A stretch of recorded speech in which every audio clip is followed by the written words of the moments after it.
So hello hello everyone, this is me Chandan. And guys, पिछले videos में हम लोग fundamental rights, DPSPs and fundamental duties खत्म कर चुके हैं। बट गाइस, केवल सिलेबस खत्म करना ये हमारी ड्यूटीज नहीं होती है।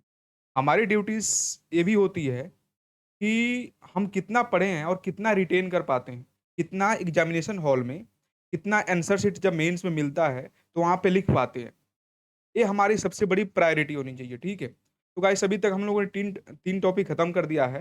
एंड मेरा प्लानिंग में ये रहता है कि भाई संडे को हम जितना पढ़े हैं, जितना 2 टॉपिक पढ़े, 3 टॉपिक पढ़े, 4 टॉपिक पढ़े, उसको अच्छे तरह से रिवाइज कर ले, क्योंकि रिवाइज इज द की। ठीक है, क्योंकि रिवीजन नहीं करेंगे तो भाई कुछ होगा ही नहीं। केवल ये थोड़ा कि 5 टॉपिक कर लिए, GS1 कर लिए, GS2 कर लिए, ऐसे कर लिए, ऑप्शनल कर लिए, बात खत्म। तो गाइस, इसलिए मैं आज क्या हूँ कि आज रिवीजन करा देता हूँ जितना 3 टॉपिक खत्म किए हैं। एंड गाइस, ये वीडियो थोड़ा लंबा हो सकता है, तो जब आपको टाइम मिले अच्छे से तो 1 घंटा बैठना। एंड मेरा आपसे रिक्वेस्ट है कि जो हम 3 टॉपिक खत्म कर चुके हैं, उसको आप अभी तक नहीं किए हो तो उसको अच्छी तरह से कर लो। एंड जो PDF टेलीग्राम में दिया गया है, उसको आप प्रिंट आउट करा लो। एंड फिर उसके बाद उसके सामने रखो। आज जो मैं पढ़ाऊंगा, आज थोड़ा और डिटेल में पढ़ाऊंगा, क्योंकि पिछले में तो आंसर राइटिंग बताना होता था कि कितना लिखना है, कहाँ लिखना है, बट वो तो आप सीख जाओगे उसमें। बट इससे रिवीजन करो, बाकी फिर करेंगे तो फिर उसमें आंसर राइटिंग सीखेंगे, और फिर उसके बाद कंटेंट अगले संडे को पढ़ लेंगे, ठीक है। बाकी गाइस, आप प्रीलिम्स करते रहो और मेंस की जिम्मेवारी मेरी है। मैं पूरा GS2 करा दे रहा हूँ पहले, फिर GS1 कर लेंगे, फिर ऐसे कर लेंगे, ठीक है। ऐसे पहले लोग बोले कि ऐसे करवा दो, बट गाइस ऐसे नहीं होता है कि आपके पास 2 पेज आप लिख नहीं पा रहे हो, 8-10 पेज लिख दो। तो ये पता नहीं किस लॉजिक से बोला, बट या कंटेंट में बताऊंगा उससे धीरे धीरे, अभी और वीडियो लाऊंगा कि आप जीएस मतलब ऐसे का भी कैसे आप प्रिपरेशन, भले आंसर राइटिंग मत करो, बट कैसे उसका लिखने का प्रैक्टिस, मतलब कंटेंट अपने दिमाग में तैयारी करते चलो, ठीक है। तो गाइस स्टार्ट करते हैं। गाइस, मैं सबसे पहले तो, मेरा मीडियम इंग्लिश है, तो मैं इंग्लिश में मतलब एक्सप्लेन करूंगा, ठीक है। एक्सप्लेन तो हिंदी में ही कर रहा हूँ, बट मैं अपने सामने रखूंगा ताकि मुझे कंटेंट दिख जाए, ताकि मैं उसको एक्सप्लेन करूँ, ठीक है। बाकी कंटेंट जो है, फंडामेंटल राइट्स यहाँ पे हिंदी में भी है, DPS भी हिंदी में है, and fundamental rights, fundamental duties and या DPSP तीनों हिंदी में है, कंटेंट है। इस तीनों को आप प्रिंट आउट निकलवाओ और सामने रखो, और मैं जैसे जैसे पढ़ा रहा हूँ आप भी पढ़ते जाओ।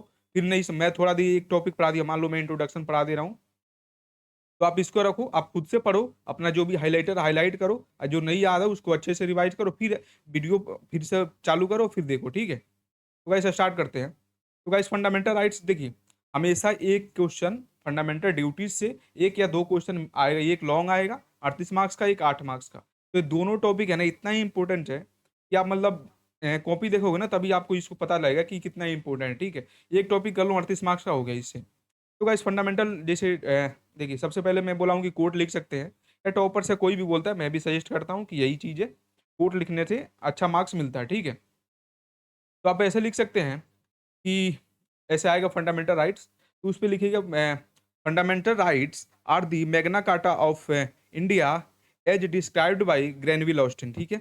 उसके बाद कहाँ से, पार्ट 3 में, मैं ऐसे मतलब एक इंट्रो बोलते जाऊँ, ठीक है। This is in part 3 of the Indian, मतलब ये इंडियन कॉन्स्टिट्यूशन के पार्ट 3 में है, ठीक है। और ये US बिल ऑफ राइट से लिया गया है, जो कि जस्टिसिएबल है। एंड आर्टिकल 32 सुप्रीम कोर्ट को ये पावर देता है, ताकि सुप्रीम कोर्ट अपनी जो भी जुडिशियल कंपिटेंसी से इस फंडामेंटल राइट्स को इन्फोर्स कर सके, यानी कि ये इन्फोर्सिएबल भी है, ठीक है। इतना कंटेंट से आपको बहुत ज़्यादा कंटेंट हो गया, जिससे आपको इंट्रो लिख सकते हैं, ठीक है। उसके बाद 6 फंडामेंटल राइट्स 38 मार्क्स का आता है। गाइस अगेन मैं बोलूंगा, जो आप अच्छे से नहीं देखे हो उसको जाओ, मैं इसको पूरा एक्सप्लेन किया हूँ कि इसको वहां पे इंप्लीमेंट करना कैसे करना है, ठीक है। तो राइट टू इक्वलिटी, ठीक है, 14, 15, 16। चलिए रिवाइज करते हैं। राइट टू इक्वलिटी 14 हो गया, 15 क्या हो गया, डिस्क्रिमिनेशन वाला, 16 एम्प्लॉयमेंट वाला, 17 अनटचेबिलिटी वाला, 18 क्या हुआ, 18 बोलिए, मन दिमाग में सोचिए, सोचिए अभी, टाइटल्स वाला या। उसके बाद 19 है, उसके बाद 19 से राइट टू फ्रीडम।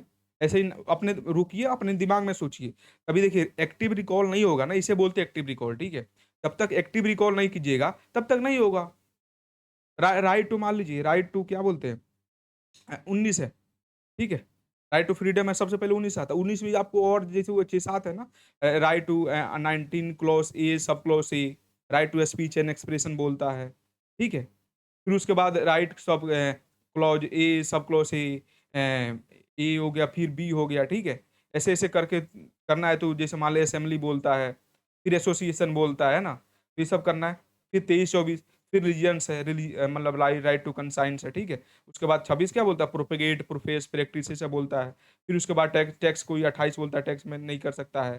फिर उसके बोलता है कि आप कंपलसरी नहीं बोल सकते हो। एजुकेशनल ये सब बोलता है, तो ये सब हम याद कर लेंगे। आर्टिकल 32 है, सुप्रीम कोर्ट को पावर देता है कि सुप्रीम कोर्ट इसे इन्फोर्स कर सकती है, ठीक है। क्योंकि यही नहीं रहेगा तो ये मतलब मान लीजिए ये है ना, इसको मान लीजिए आर्टिकल 32 पे भी क्वेश्चन आता है, तो हम इसको नीचे अभी है इस पे डिटेल में करेंगे, ठीक है। तो आर्टिकल 32 पे भी आएगा, तो इसको कोर्ट वोट है जो भी है, इसे बोला जाएगा this is without article 32 fundamental rights are just mere documents. मैं पहले से बता रहा हूँ, एक कोट रटो, वही रट जाओ, वही आप लिख पाओगे। 15 रटोगे नहीं लिख पाओगे, ओके। फिर उसके बाद यहाँ पे क्या है कि राइट टू प्रॉपर्टी रिमूव हुआ गया। ऐसे अगर अमेंडमेंट आएगा तो अमेंडमेंट से ये लिख सकते हैं, यहाँ पे कोई ज़रूरत नहीं है, ठीक है। अगर क्रिटिसिज्म में भी आता है, ये मान लीजिए अगर इसको क्रिटिकली है ना एग्जामिन करें, तब वहाँ पे इसको यहाँ पे लिख सकते हैं कि इसको रिमूव किया गया, ठीक है।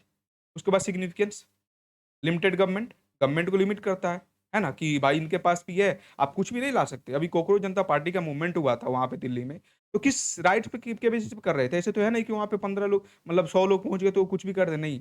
आर्टिकल 19 में ये लिखा हुआ है कि right to speech and expression, right to assembly, but वो भी क्या है, पीसफुली, ठीक है। उसके बाद रूल ऑफ लॉ एस्टैब्लिश करना है, ठीक है। उसके बाद रूल ऑफ लॉ क्या है कि मतलब वो लिमिटेड गवर्नमेंट है ना, सेपरेशन ऑफ पावर है ना। रूल ऑफ लॉ का यही मतलब हुआ ना। बेसिक स्ट्रक्चर डॉक्ट्रिन, ये तो आपको याद कर लेना है, केशवानंद भारती केस, ठीक है। फिर इसके बाद इसका कॉन्टेक्स्ट है, देखिए मैं इंटरलिंक भी कर रहा हूँ। इसका कंटेक्स्ट मान लें अमेंडमेंट में आएगा, तो अमेंडमेंट बोला था कि अमेंडमेंट में तो केशवानंद भारती केस 1973 में सुप्रीम कोर्ट ने बोली थी कि जो पार्लियामेंट है they can amend the constitution but can not destroy और disturb the basic structure of Indian constitution. Basic structure में क्या है, फंडामेंटल राइट्स आते हैं, जो प्रियम्बल के सारे वर्ड्स है, क्या है, सोशलिस्ट हो गया, है ना, जस्टिस सोशलिस्ट हो गया, उसके बाद सोवरेन हो गया, डेमोक्रेटिक हो गया, रिपब्लिक हो गया, है ना, सोवरेनिटी हो गया, ये सब है। उसके बाद और क्या है उसमें की ऑब्जेक्टिव्स क्या है, जस्टिस हो गया, लिबर्टी हो गया, इक्वलिटी हो गया, फ्रिटर्निटी हो गया, इंटीग्रिटी हो गया, ये सब है। उस सब को इस सब की क्या है, बेसिक स्ट्रक्चर के पार्ट है। उसके बाद क्या है, डेमोक्रेटिक सिग्निफिकेंस क्या है, इंडिविजुअल लिबर्टी एंड डिग्निटी को प्रोटेक्ट करता है। सेफगार्ड पॉलिटिकल फ्रीडम, जैसे वही बोला ना आर्टिकल 19 है, उसको करता है, ठीक है। उसके बाद सोशल सिग्निफिकेंस क्या है, अनटचेबिलिटी को खत्म करता है। टाइटल मान लीजिए, पहले टाइटल अभी क्या होता, मान लीजिए कोई अमीर आदमी है, बड़ा महाराजा ये आ रहे हैं, तो भाई इससे है ना कि छोटे लोग अपने आप को नीचे समझेंगे। तो आप अमीर हो तो कुछ भी बोल दो, पहले वाला वही कंटिन्यू कर रहे हो, तो दिस इज नॉट मतलब है ना अलाउड इन इंडिया, ओके। फिर उसके बाद टाइटल हो गया, फिर अनटचेबिलिटी है। पहले क्या हो कि सरकारी लोगों पे, मान लो गरीब लोगों को जो अनटचेबल्स, अभी तो अनटचेबल नहीं है, बट मार्जिनलाइज्ड गरीब लोग है, वो उनको बैठने नहीं दिया था पब्लिक प्रॉपर्टीज में एक्सेसिबिलिटी नहीं थी, तो इसको एबॉलिश किया गया, ठीक है। वल्नरेबल सेक्शन को प्रोटेक्ट करना अगेंस्ट एक्सप्लॉइटेशंस, ठीक है। फिर आता है इकोनॉमिक सिग्निफिकेंस। इकोनॉमिक सिग्निफिकेंस क्या है कि आर्टिकल प्रोहिबिट फोर्स लेबर है ना, चाइल्ड लेबर, क्या है आर्टिकल 23 फोर्स लेबर है, आर्टिकल 24 चाइल्ड लेबर है, ठीक है। तो यहाँ पे है ना एग्जाम्पल देते चलेंगे ना, तो एक होता है, तो इसलिए आर्टिकल रटना बहुत जरूरी है, भले प्रीलिम्स के लिए रटना नहीं हो। या देखिए यूपीएससी में भी पहले स्टार्टिंग में है ना, आप जाएंगे प्रिपरेशन करने तो बोला जाएगा कि कंसेप्ट लेना है, लेकिन भाई रटना पड़ता है, ठीक है। बट ना आप मेंस नहीं लिख पाओगे। Enable citizen to pursue lawful occupation, ठीक है, 19 clause A, 19 clause 1 sub clause जी, ठीक है। उसके बाद क्या है, ऑक्यूपेशन जो भी है आप कर सकते हो। उसके बाद रीजनेबल रेस्ट्रिक्शंस भी है, ठीक है। जुडिशियल रिव्यू है आर्टिकल 32 की तरह। 226 किसके पास है, हाई कोर्ट के पास, राइट थ्रू प्रोग्रेसिव इंटरप्रिटेशन, ठीक है। इंटरप्रिटेशन मान लीजिए अभी क्या है, मान लो अभी फ्रीडम है, मान लीजिए आर्टिकल 19 पे आता है, ठीक है। तो अनुराधा बसीन केस है, उसमें क्या बोला था, अनुराधा बसीन है, उसमें बोला था कि इंटरनेट एक्सेस एक राइट है। फूटा स्वामी क्या है, राइट टू प्राइवेसी, ठीक है। ओल्गा टेलिस क्या है, तो ये सब है ना, पिछले में पढ़ाया था आपको, फिर आगे आएगा, फिर मैं आपको सब समझाऊंगा, तो इसलिए आपको रिकॉल करना ओल्गा टेलिस क्या है, हुसैन आरा केस क्या है, ठीक है। उसके बाद कॉमन कॉज की versus India, union of India case, ये किससे सब क्या है, तो ये सब आपको याद करना पड़ेगा, ठीक है। उसके बाद कॉन्स्टिट्यूशनल लिमिटेशन, ठीक है, राइट टू, मतलब ये है कि ये एब्सोलूट नहीं है, रीजनेबल रेस्ट्रिक्शन है। रीजनेबल रेस्ट्रिक्शन में जैसे ये काम हम लोग क्वेश्चन किए थे ना कि एक हाथ से कॉन्स्टिट्यूशन राइट्स देता है, एक हाथ से दूसरे हाथ से राइट्स ले लेता है, ठीक है? तो उसमें क्या है कि रीजनेबल रेस्ट्रिक्शंस है। ये क्या है 19 क्लॉज 1 ये तो करेंगे तो फिर उधर हो जाएगा, तो ये सब है ना, पूरा रट लीजिएगा। अब पूरा एक्सप्लेन करूँगा तो ये सब है ना, तो ठीक है। फिर उसके बाद नेशनल सिक्योरिटी है, पब्लिक ऑर्डर है, मोरालिटी है, सोवरेनिटी है, परमिट है, इंसाइटमेंट है, और friendly relation with with another country है, ऐसे है ना, सारा चीज़ ये सब रट जाना है, ठीक है। इम्प्लीमेंटेशन चले जाए, जस्टिस क्या हमारे पास इतना ही बैकलॉग है, हमारे पास जुडिशियरी में प्रॉब्लम्स हैं, जजेस की नंबर्स कम है, पब्लिक इंफ्रास्ट्रक्चर कम है, तो इसलिए हमें एक्सेसिबिलिटी नहीं है, लोगों के पास अवेयरनेस नहीं है, यहाँ पे ना अवेयरनेस नहीं है वीकर सेक्शन के पास, ठीक है। उसके बाद यहाँ पे मान लीजिए जुडिशरी में क्या गांव में आप सुनिएगा कि लोग बोलते रहे उसमें केस के चक्कर में फंसोगे, बर्बाद हो जाओगे, ठीक है। तो ये कि हाई लिटिगेशन कॉस्ट है, एक्सेसिबिलिटी अफोर्डेबिलिटी दोनों का केस प्रॉब्लम है यहाँ पे, ठीक है। फिर आता है सोशियो इकोनॉमिक कॉन्स्टेंट, ठीक है। Poverty and equality reduces effective enjoyment of right, ठीक है। पोवर्टी गरीबी है, अब मान लीजिए कोई गरीबी है और वहां पे जाके किसको बोला जाए कि तुम यहाँ पे नहीं रहो, तो भाई कौन लड़ेगा? वो तो अपने दो वक्त की रोटी के लिए परेशान है वो। तो पोवर्टी और जो इनक्वलिटी है, ये रिड्यूस करता है इफेक्टिव इंजॉयमेंट्स ऑफ राइट, ठीक है। ओके। उसके बाद डिजिटल डिवाइड है। अभी मैं एक बार क्वेश्चन भी अपलोड किया था अपने टेलीग्राम चैनल पे, तो जो कुछ क्या है, बट क्या है ना कि गाइस मुझे भी थोड़ा काम करना, मुझे भी पढ़ना होता है, तो मैं सब कुछ नहीं कर सकता अकेले। तो वो है कि आपको मैं सिखाऊंगा, आपको अपनी तरह से मेहनत करना पड़ेगा, ठीक है। मैं आपको बस गाइड कर सकता हूँ, ठीक है। अकेले मैं सब चीज़ कराऊँ तो दिस इज, चलिए अब पहले टॉपिक खत्म करते हैं, ठीक है। Access to information and education.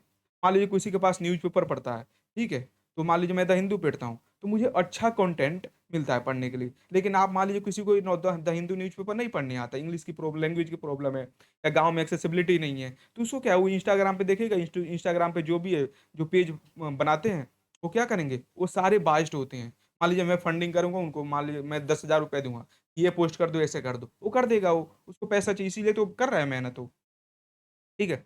Emerging challenge है प्राइवेसी और सर्विलांस इशू, तो पूटा स्वामी केस आया था, एआई डेटा प्रोटेक्शन है, ठीक है। Hate speech versus free speech हो गया, internet shutdown and internet shutdown पे वो है कि इंडिया में है ना, आप आएगा अगर इंटरनेट शटडाउन पे क्वेश्चन आता है, तो ग्लोबली इंडिया है ना टॉप पोजीशन पे आता है इंटरनेट शटडाउन में। मोर देन 200 मतलब ऐसा इंसिडेंट हुआ है पिछले 2025 फाइनेंशियल ईयर 2025 में कि इंटरनेट शटडाउन का इंसिडेंट हुआ है, ठीक है। National security issues preventive detention law, ठीक है।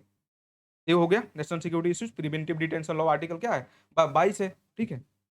Balancing civil liberty with counter terrorism में, जब मान लीजिए हमारा क्या है यूएपीए है, अप्सा है, अप्सपा एएफएसपीए, ये सब क्या है, मान लीजिए नॉर्थ ईस्ट में इंसर्जेंसी है, जम्मू एंड कश्मीर में है प्रॉब्लम है, तो यहाँ पे क्या है नहीं, हम मान लीजिए कोई ये है क्या बोलेगा फ्रीडम ऑफ राइट्स है, मैं फ्रीडम ऑफ स्पीच है, उसको कहीं से फंडिंग आ रहा है, वो गवर्नमेंट के अगेंस्ट कर रहा है। मान लीजिए हमें नेपाल में देखने को मिला, हमें बांग्लादेश में देखने को मिला, हमें मेडागास्कर के में देखने को मिला, हमें इंडोनेशिया में थोड़ा सा था, फिलीपींस में शायद, हाँ हाँ, ये सब है। तो यहाँ पे हमें देखने को मिलता है, ठीक है। उसके बाद अब वही है कि इंपॉर्टेंट केस जजमेंट है, एक गोपलन केस। यहाँ पे बोला कि भाई नैरो इंटरप्रिटेशन था कि अब पर्सनली बट ठीक है, गोलकनाथ केस, पार्लियामेंट के नॉट अमेंड केस और नंदा भाटी के बेसिक स्ट्रक्चर दिया, ठीक है। ये है, इसको देख लीजिएगा, मीन हार्मनी बिटवीन, ये सब है ना, यहाँ पे मिक्स है। यहाँ पे ठीक है, अगर ये आएगा कि दोनों आएगा, मान लीजिए कि केवल फंडामेंटल राइट्स पे आता है, तो आपको मिक्स एक एक दो दो सब कर देंगे, बाकी हम और डिटेल में आगे देखने वाले, ठीक है। ये सब कर दीजिएगा। I R Coelho 9 schedule Puttaswamy right to privacy, Anuradha Bhasin internet access, मैं यही तो बता रहा था, ठीक है। अब रिसेंट डेवलपमेंट क्या हुआ, digital personal data protection act आया, जो कि प्रोटेक्ट इन्फॉर्मेशनल फॉर प्राइवेसी, ठीक है। Judicial emphasise on privacy, dignity, LGBT plus, ये सब अभी नया इमर्जिंग राइट्स है, जो कि हमारे कॉन्स्टिट्यूशन में अभी इनको नहीं दिया गया है। जब मान लीजिए कॉन्स्टिट्यूशन था, तो अभी एलजीबीटी को मान लीजिए जो इंडिविजुअल्स आते हैं, उनको एक अलग ही सोशल स्टिग्मा से देखा जाता है, ठीक है। बट अब क्या है कि अब उनको मतलब एक राइट्स मिल रहा है ग्लोबली, जैसे नेपाल अभी एशिया में क्या था फर्स्ट एग्जाम्पल अगर देना होगा ना, तो एलजीबीटी का क्वेश्चन आता है, नेपाल जो एशिया में था, तो फर्स्ट ऐसे बना था। अभी हमारे यहाँ जैसे एक एमपी है जो एलजीबीटी बनी है, तो उनका नाम मैं भूल रहा हूँ, कुछ श्री ऐसे है, ठीक है। बट ऐसे करते थे, अभी रिसेंटली हुआ है पार्लियामेंट, ठीक है। इंटरनेट शट डाउन हुआ, जब भी क्या है इंटरनेट, देखिए एग्जाम्पल से सीखा जाता है, कोकरोच जनता पार्टी का था internet shut down, facial recognition, AI regulation, online free speech, ठीक है। तो ये सब है क्या, इमर्जिंग थ्रेट है। आप है ना, मान लीजिए मैं पहले इस टॉपिक खत्म कर उसको, आप वीडियो को पॉज कीजिएगा एंड फिर से उसको बार पढ़िएगा, फिर से हाईलाइट कीजिएगा, ठीक है। Way forward. Ensure a balance between fundamental rights and reasonable restriction में एक बैलेंस एस्टैब्लिश करो, ठीक है? तभी हो सकता है। वरना एक तो मान लो एक तो एब्सोल्यूट तो कुछ नहीं है ना हमारे यहाँ पे, ठीक है? उसके बाद अभी मान लो एक्सेसिबिलिटी बनाओ ताकि लोगों के पास अवेयरनेस फैले कि हमारे पास फंडामेंटल राइट्स भी है। अब गाँव में जाके आप किसी से पूछोगे कि आपके पास है? नहीं है, उनको पता ही नहीं कि ये भी होता है, ठीक है? मान लो विधायक है कि 2 गाली दे दिया, ठीक है? उनका बड़े आदमी है, गाली दे दिया, क्यों दे दी भाई? वो लोग पुलिस स्टेशन में जाकर डरते हैं, ठीक है? तो लीगल एड, ई-कोर्ट्स, ठीक है? Standard digital right through robust data protection and AI governance, ठीक है? ये जो डिजिटल राइट्स है यहाँ पे जैसे हमारे क्या है digital personal data protection act 2023 आया था, ठीक है? आईटी एक्ट 2021 है, तो ये सबसे हमें डेटा प्रोटेक्शन करना चाहिए और स्ट्रेंथन करना चाहिए ताकि जो भी इमर्जिंग थ्रेट्स है वो हमें प्रोटेक्ट कर सके। एंड गाइस अगर फंडामेंटल राइट्स पर क्वेश्चन आएगा, देखिए बीपीएससी तो इतना कॉम्प्लिकेट क्वेश्चन नहीं पूछता, बट ये होने वाला 2026 में मेंस, तो आप दे सकती है अगर आप अभी देख रहे हैं तो मे बी डिजिटल है ना, इससे कनेक्ट करके क्वेश्चन आ सकता है, ठीक है?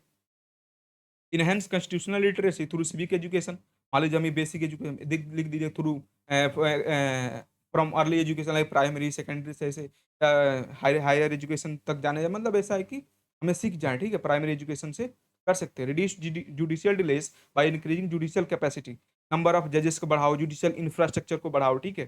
ये कर सकते हैं। Institute of police and administration administrative reforms to prevent arbitrary state action, मान लीजिए, ठीक है? Promote harmony between fundamental right DPSP fundamental duties, इन सब में हार्मनी करो, यही ना वे फॉरवर्ड होता है, ठीक है? इसके बाद ये है कि इनका रिकमेंडेशन था कि सेकेंड एआरसी का, देखिए ये एक कंक्लूजन में लिख सकते हैं, ये सब है ना रिकमेंडेशन, कंक्लूजन में लिखने के लिए बहुत अच्छा होता है, ठीक है? Strengthen accountability and citizen centric governance, ठीक है? तो NHRC national human rights commission बोला था कि improve protection against custodial violence and human rights violation, ठीक है? इसका मतलब कस्टोडियल वायलेंस होता है ना, इस पे आप अच्छा से काम करो, सर्विलांस करो, सीसीटीवी लगाओ, ठीक है? उसके बाद राइट्स वायलेशन होता है, उस पर स्ट्रॉन्ग एक्शन लो, जुडिशरी कैपेसिटी बढ़ाओ, ताकि जो लोग मान लीजिए इसके बाद अवेयरनेस फैलाओ, ताकि लोग अवेयर होके इसके अपनी राइट्स के लिए, राइट्स को प्रोटेक्शन के लिए कोर्ट्स में जाएँ, और ताकि कोर्ट्स की इतनी कैपेसिटी हो कि बहुत ही जल्दी उस केस को खत्म कर दे, ठीक है? लॉ कमीशन ने बोला था कि प्रिवेंटिव डिटेंशन जो है criminal laws to ensure conformity with constitution right. ये बोला कि लॉ कमीशन की जो ये है कि प्रिवेंटिव डिटेंशन है एंड क्रिमिनल लॉ से इसको ऐसा करो कि ये कॉन्स्टिट्यूशन लोगों के पास जो राइट्स है उसके साथ भी अलाइन हो, ठीक है? उसका वे फॉरवर्ड में बी आर अम्बेडकर जी बोले थे कि article 32 is the very soul of the constitution and very heart of it, ठीक है? हो गया। इसके बाद ये भी याद कर लेंगे, fundamental rights and DPSP together constitute the conscience of the constitution, ठीक है? अब देखिए इसमें क्या है, अभी याद करने वाला है, इसमें समझाने के लिए है ही नहीं। उसके बाद 2 आप याद कर सकते हैं, ये भी अगर हो तो कर सकती है, ठीक। उसके बाद conclusion, fundamental rights are the cornerstone of India constitutional democracy. Their effective realisation require balancing individual liberty with collective welfare while adapting to emerging technology and governance challenges. यही है ना कि मान लो जो भी इमर्जिंग प्रॉब्लम्स हैं, उसके साथ अलाइन करें हमारा विजन, ठीक है? एंड गाइस पूरा कंटेंट हिंदी में भी है, तो जो लोग हमसे पहले जुड़े हैं तो जानते हैं, बाकी जिन जो नए हैं उनके लिए भाई पूरा कंटेंट है, आप आराम से पढ़िए, ठीक है? उसके बाद आर्टिकल 14, 15 राइट टू इक्वलिटी पे आ सकता है। राइट टू इक्वलिटी क्या है कि इक्वल प्रोटेक्शन ऑफ लॉ, ठीक है? कॉन्स्टिट्यूशनल प्रोविजन है, ये सब आप याद करने वाला चीज़ है, ठीक है? Available to all person, citizen, non citizen, ठीक है? उसके बाद टू कम है कंपोनेंट है, इक्वलिटी बिफोर लॉ और इक्वल प्रोटेक्शन ऑफ लॉ, ठीक है? ये तो ब्रिटिश कंसेप्ट है। ये है क्या है, इस पे है। मान लीजिए अगर आर्टिकल 14 पे ऐसे क्वेश्चन आता है, मान लीजिए पहले मैं क्वेश्चन बता देता हूँ, फिर आप वीडियो पॉज करके दिमाग लगाइएगा, फिर वीडियो देखिएगा, ठीक है? ये आर्टिकल हमारा कॉन्स्टिट्यूशन कैसे राइट टू इक्वलिटी को इंश्योर करता है, ठीक है? से है, वही है। आर्टिकल 14 है, ये हमें देता है, ठीक है? आर्टिकल 14, 15, 16, ठीक है? और अवेलेबल टू ऑल पर्सन के लिए अवेलेबल है। जो होता है ना एक फॉरेनर, फॉरेनर के लिए चलिए प्रीलिम्स का क्वेश्चन बताइए, जो फॉरेनर्स हैं उनके लिए कौन-कौन सा राइट्स अवेलेबल नहीं है? पॉज़ कीजिए, बताइए, सोच लिए, चलिए। आर्टिकल 19 है, फिर क्या है? फिर 15 और 16, 19, 29 थी, ठीक है? कंफर्टेबल? ओके, ये है। फिर उसके बाद क्या है? ये रीज़नेबल क्लासिफिकेशन है। आर्टिकल देखिए, आर्टिकल 14 में तो हम तो बोल रहे हैं कि हम सबको इक्वलिटी है, बट क्या है ये अ, हमारे पास रीजनेबल क्लासिफिकेशन है, रिजर्वेशंस हैं, यहीं से तो रिजर्वेशन आता है, ठीक है? Intelligible differentia exist, okay. Differentia has a rational actions with objective of the law, ठीक है। एक्सेप्शन क्या है कि मान लीजिए राइट एक हाथ से, जैसे हम क्वेश्चन पढ़े थे, एक हाथ से हमें राइट मिलता है, दूसरे हाथ से ले लिया जाता है, ठीक है। तो president and governor enjoy immunity under article 361, ठीक है भाई। एक तरफ जो आप बोल रहे हो तो इक्वलिटी है, दूसरी तरफ ये आर्टिकल 361 को उनको स्पेशल प्रिविलेज दे रहे हो कि कोई भी अपने जब तक ऑफिशियल कैपेसिटी में है, वो कोई भी अपने क्रिमिनल चार्जेस पे उनको परस्यू नहीं किया जा सकता, ठीक है। ट्रायल से मना कर सकते हैं वो। पार्लियामेंट्री और लेजिस्लेटिव प्रिविलेज है, ठीक है। जो पार्लियामेंट में लोग बैठते हैं तो उनको स्पेशल प्रिविलेज है कि वो कुछ भी बोल सकते हैं, कुछ भी कह सकते हैं ना। ताकि मतलब इससे बोला जाता है कि डेमोक्रेसी को हम प्रोटेक्ट कर सकें, ठीक है। फंडामेंटल राइट्स जो अभी है स्पीच और एक्सप्रेशन को, उसको हम प्रोटेक्ट कर सके, ठीक है। उसके बाद डिप्लोमेटिक इम्यूनिटी है। जो हमारे यहाँ डिप्लोमेट काम करते हैं, मतलब मान लीजिए यूएसए हो गया, रसिया हो गया, जापान हो गया, साउथ कोरिया हो गया, यहाँ के जो लोग हैं यहाँ पे आते हैं तो उनको एक इम्यूनिटी मिलता है। तो कुछ बोल भी देते हैं, मान लीजिए उनका एक्सीडेंट कोई किसी का भी कर देते हैं, तो उनको उस समय अरेस्ट नहीं किया जाएगा। जो भी लीगल होगा डिप्लोमेटिक चैनल से जो भी होगा उसको एक्शन लिया जाएगा, ठीक है। उसका जो है कि ये जो डिसएडवांटेज ग्रुप है उनका प्रोटेक्शन हमें करना होता है। इसी के लिए क्या है कि हमें रिजर्वेशन दिया जाता है, ठीक है। तो क्लासिफिकेशन पे जजमेंट आया है, याद करने की जरूरत नहीं है बट फिर भी है कि जो है ना, सुप्रीम कोर्ट ने बोला था कि जो ये क्लासिफिकेशन आप रीजनेबल क्लासिफिकेशन कर रहे हो, इक्वलिटी का मतलब डिफ्रेंशिएट कर रहे हो, तो एक रीजनेबल होना चाहिए। मान लो प्रेसिडेंट को दे रहे हो ताकि प्रेसिडेंट स्टेट ऑफ हेड है, अच्छे से काम कर सके, थोड़ा गलती भी हो जाता है तो ठीक है। उसके बाद मेनका गांधी अब केस में बोला गया था कि article 14, 19 and 21 form the golden triangle of क्या कॉन्स्टिट्यूशन। इसको आप इंट्रो में भी लिख सकते हो, ठीक है। अगर इम्पोर्टेंस अगर पूछा जाए कि इसका इम्पोर्टेंस क्या है तो इनको आप उसमें लिख सकते हो इंट्रो में, ठीक है। सायरा बानो, जो आर्टिकल 14 है, मान लीजिए और इंडिया में वो हिंदू वुमेन्स है उनको प्रोटेक्शन मिलता है, बट मुस्लिम वुमेन्स में उनका पर्सनल लॉस के अकॉर्डिंग थोड़ा बहुत, देखिए मेरा यहीं पे फिर से डिस्क्लेमर है कि थोड़ा बहुत उनको है। जैसे बुर्का पहनना, एक तो हमारा एक मॉडर्न थॉट है, ये सब नहीं पहनना, बट चलिए उसमें नहीं जाते हैं वरना दिक्कत हो जाएगा। उसके बाद है आर्टिकल 14 पे आते हैं। इस पे है कि हम किसी को डिस्क्रिमिनेट नहीं कर सकते, किस पे, religion, race, caste, place of birth, ठीक है। उसके बाद स्कोप क्या है, ये ओनली सिटीजन है, मैंने बोला ना 15, 16, 19, 29, 30, ठीक है, ओके। वहाँ पे डिस्क्रिमिनेशन नहीं कर सकते। पब्लिक प्लेसेस पे है, पब्लिक फैसिलिटीज पे, यहाँ पे जाने पे हम मना नहीं कर सकते, ठीक है। बट यहाँ पे है कि रीजनेबल रेस्ट्रिक्शन भी है, प्रोटेक्टिव। यहाँ पे रीजनेबल रेस्ट्रिक्शन यूज नहीं किया जा सकता, प्रोटेक्टिव डिस्क्रिमिनेशन यूज कर सकते हैं, ठीक है। इसमें क्या है कि वुमेन एंड चाइल्ड को क्या है, आर्टिकल 15 क्लॉज 3, ठीक है। उसके बाद है socially and educationally backward classes को, SC ST को 15 क्लॉज 4, 15 क्लॉज 4, ठीक है। एजुकेशनल एडवांसमेंट के लिए 15 क्लॉज 5, EWS के लिए 15 क्लॉज 6, जो कि 103rd कॉन्स्टिट्यूशनल अमेंडमेंट से जोड़ा गया था, ओके कंफर्टेबल। फिर उसके बाद ये सब है केस लो, आप देख लीजिएगा कि अगर यही आएगा ना रिजर्वेशन पे क्वेश्चन आता है तो ये जनहित अभियान जो है ये फेमस केस है। अगर आप पॉलिटी पढ़े हो तो अच्छा है। तो ये बोला कि जो जो 10% रिजर्वेशन UWS को मिला हुआ है ये ठीक है, कॉन्स्टिट्यूशनल है, ठीक है।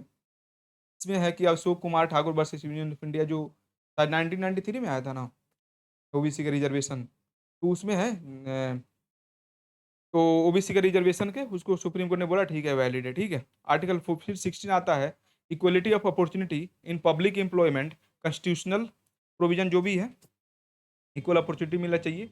मैंने बोला 15-16 है, ये केवल उनके लिए है। बाकी religion, race, caste, place of birth, और इसमें एक डिसेंट आ जाता है, ठीक है, हो गया। और रेसिडेंस आता है, birth resident, place of birth resident, ठीक है। दो आ जाता है, इसको आप डी, एक्स्ट्रा डी आना, डी आर डिसेंट और रेसिडेंट, ठीक है। ये दोनों से आप कर सकते हो इसका, ठीक है। बट फिर भी इसमें एक्सेप्शन है, जो भी बैकवर्ड क्लासेस है इनको आर्टिकल 14 की तरह रिजर्वेशन है। प्रोमेशन में SC ST को रिजर्वेशन 4A में। फिर उसके बाद कैरी फॉरवर्ड है, मान लीजिए इस बार 200 सीट आया SC के लिए, ठीक है। तो SC क्या हुए कि वहाँ पे लोग पहुंचे नहीं, मतलब उतना लोग नहीं, उसमें से क्या हुआ 160 ही पहुंचे और दो 40 लोग बच गए। अब उस 40 लोग को अगला जो वैकेंसी आएगा उसमें हो जाएगा, बट उसमें सुप्रीम कोर्ट का जजमेंट है कि टोटल ये सब मिलाकर, जो कैरी फॉरवर्ड भी मिलाकर 50% जो भी है वो क्रॉस नहीं करना चाहिए, ठीक है। उसके बाद सर्टेन जॉब्स में रेसिडेंट की रिक्वायरमेंट होती है, बट आर्टिकल कितना 16 क्लॉज 3 के अकॉर्डिंग, बट इसे पार्लियामेंट के वो कर सकता है। अदरवाइज ऐसा हो तो हर स्टेट बोलेंगे कि हमारे यहाँ जो भी स्टेट जॉब है ये मतलब रिजर्व होगा किसके लिए, स्टेट वालों के लिए। इंपॉर्टेंट जजमेंट जो भी है, Indira Sawhney versus union of India upheld OBC reservation, introduce creamy layer principle, ठीक है।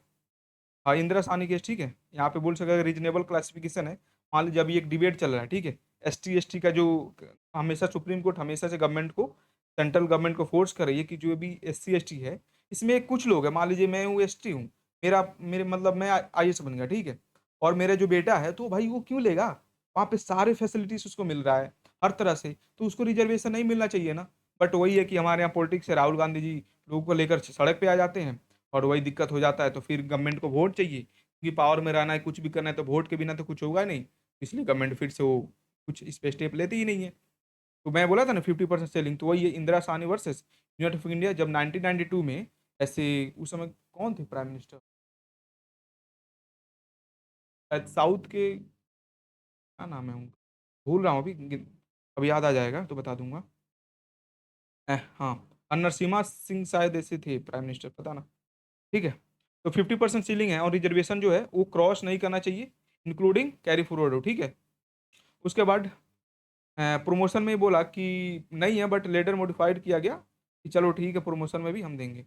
M Nagaraj versus union of India, यही कॉन्स्टिट्यूशन से भी जो है ना, तो आप देख लीजिएगा, एक्सप्लेन कर दिया है रिजर्वेशन का, ठीक है। अब ये है कि इसको मेन से लिंक कर सकते हैं।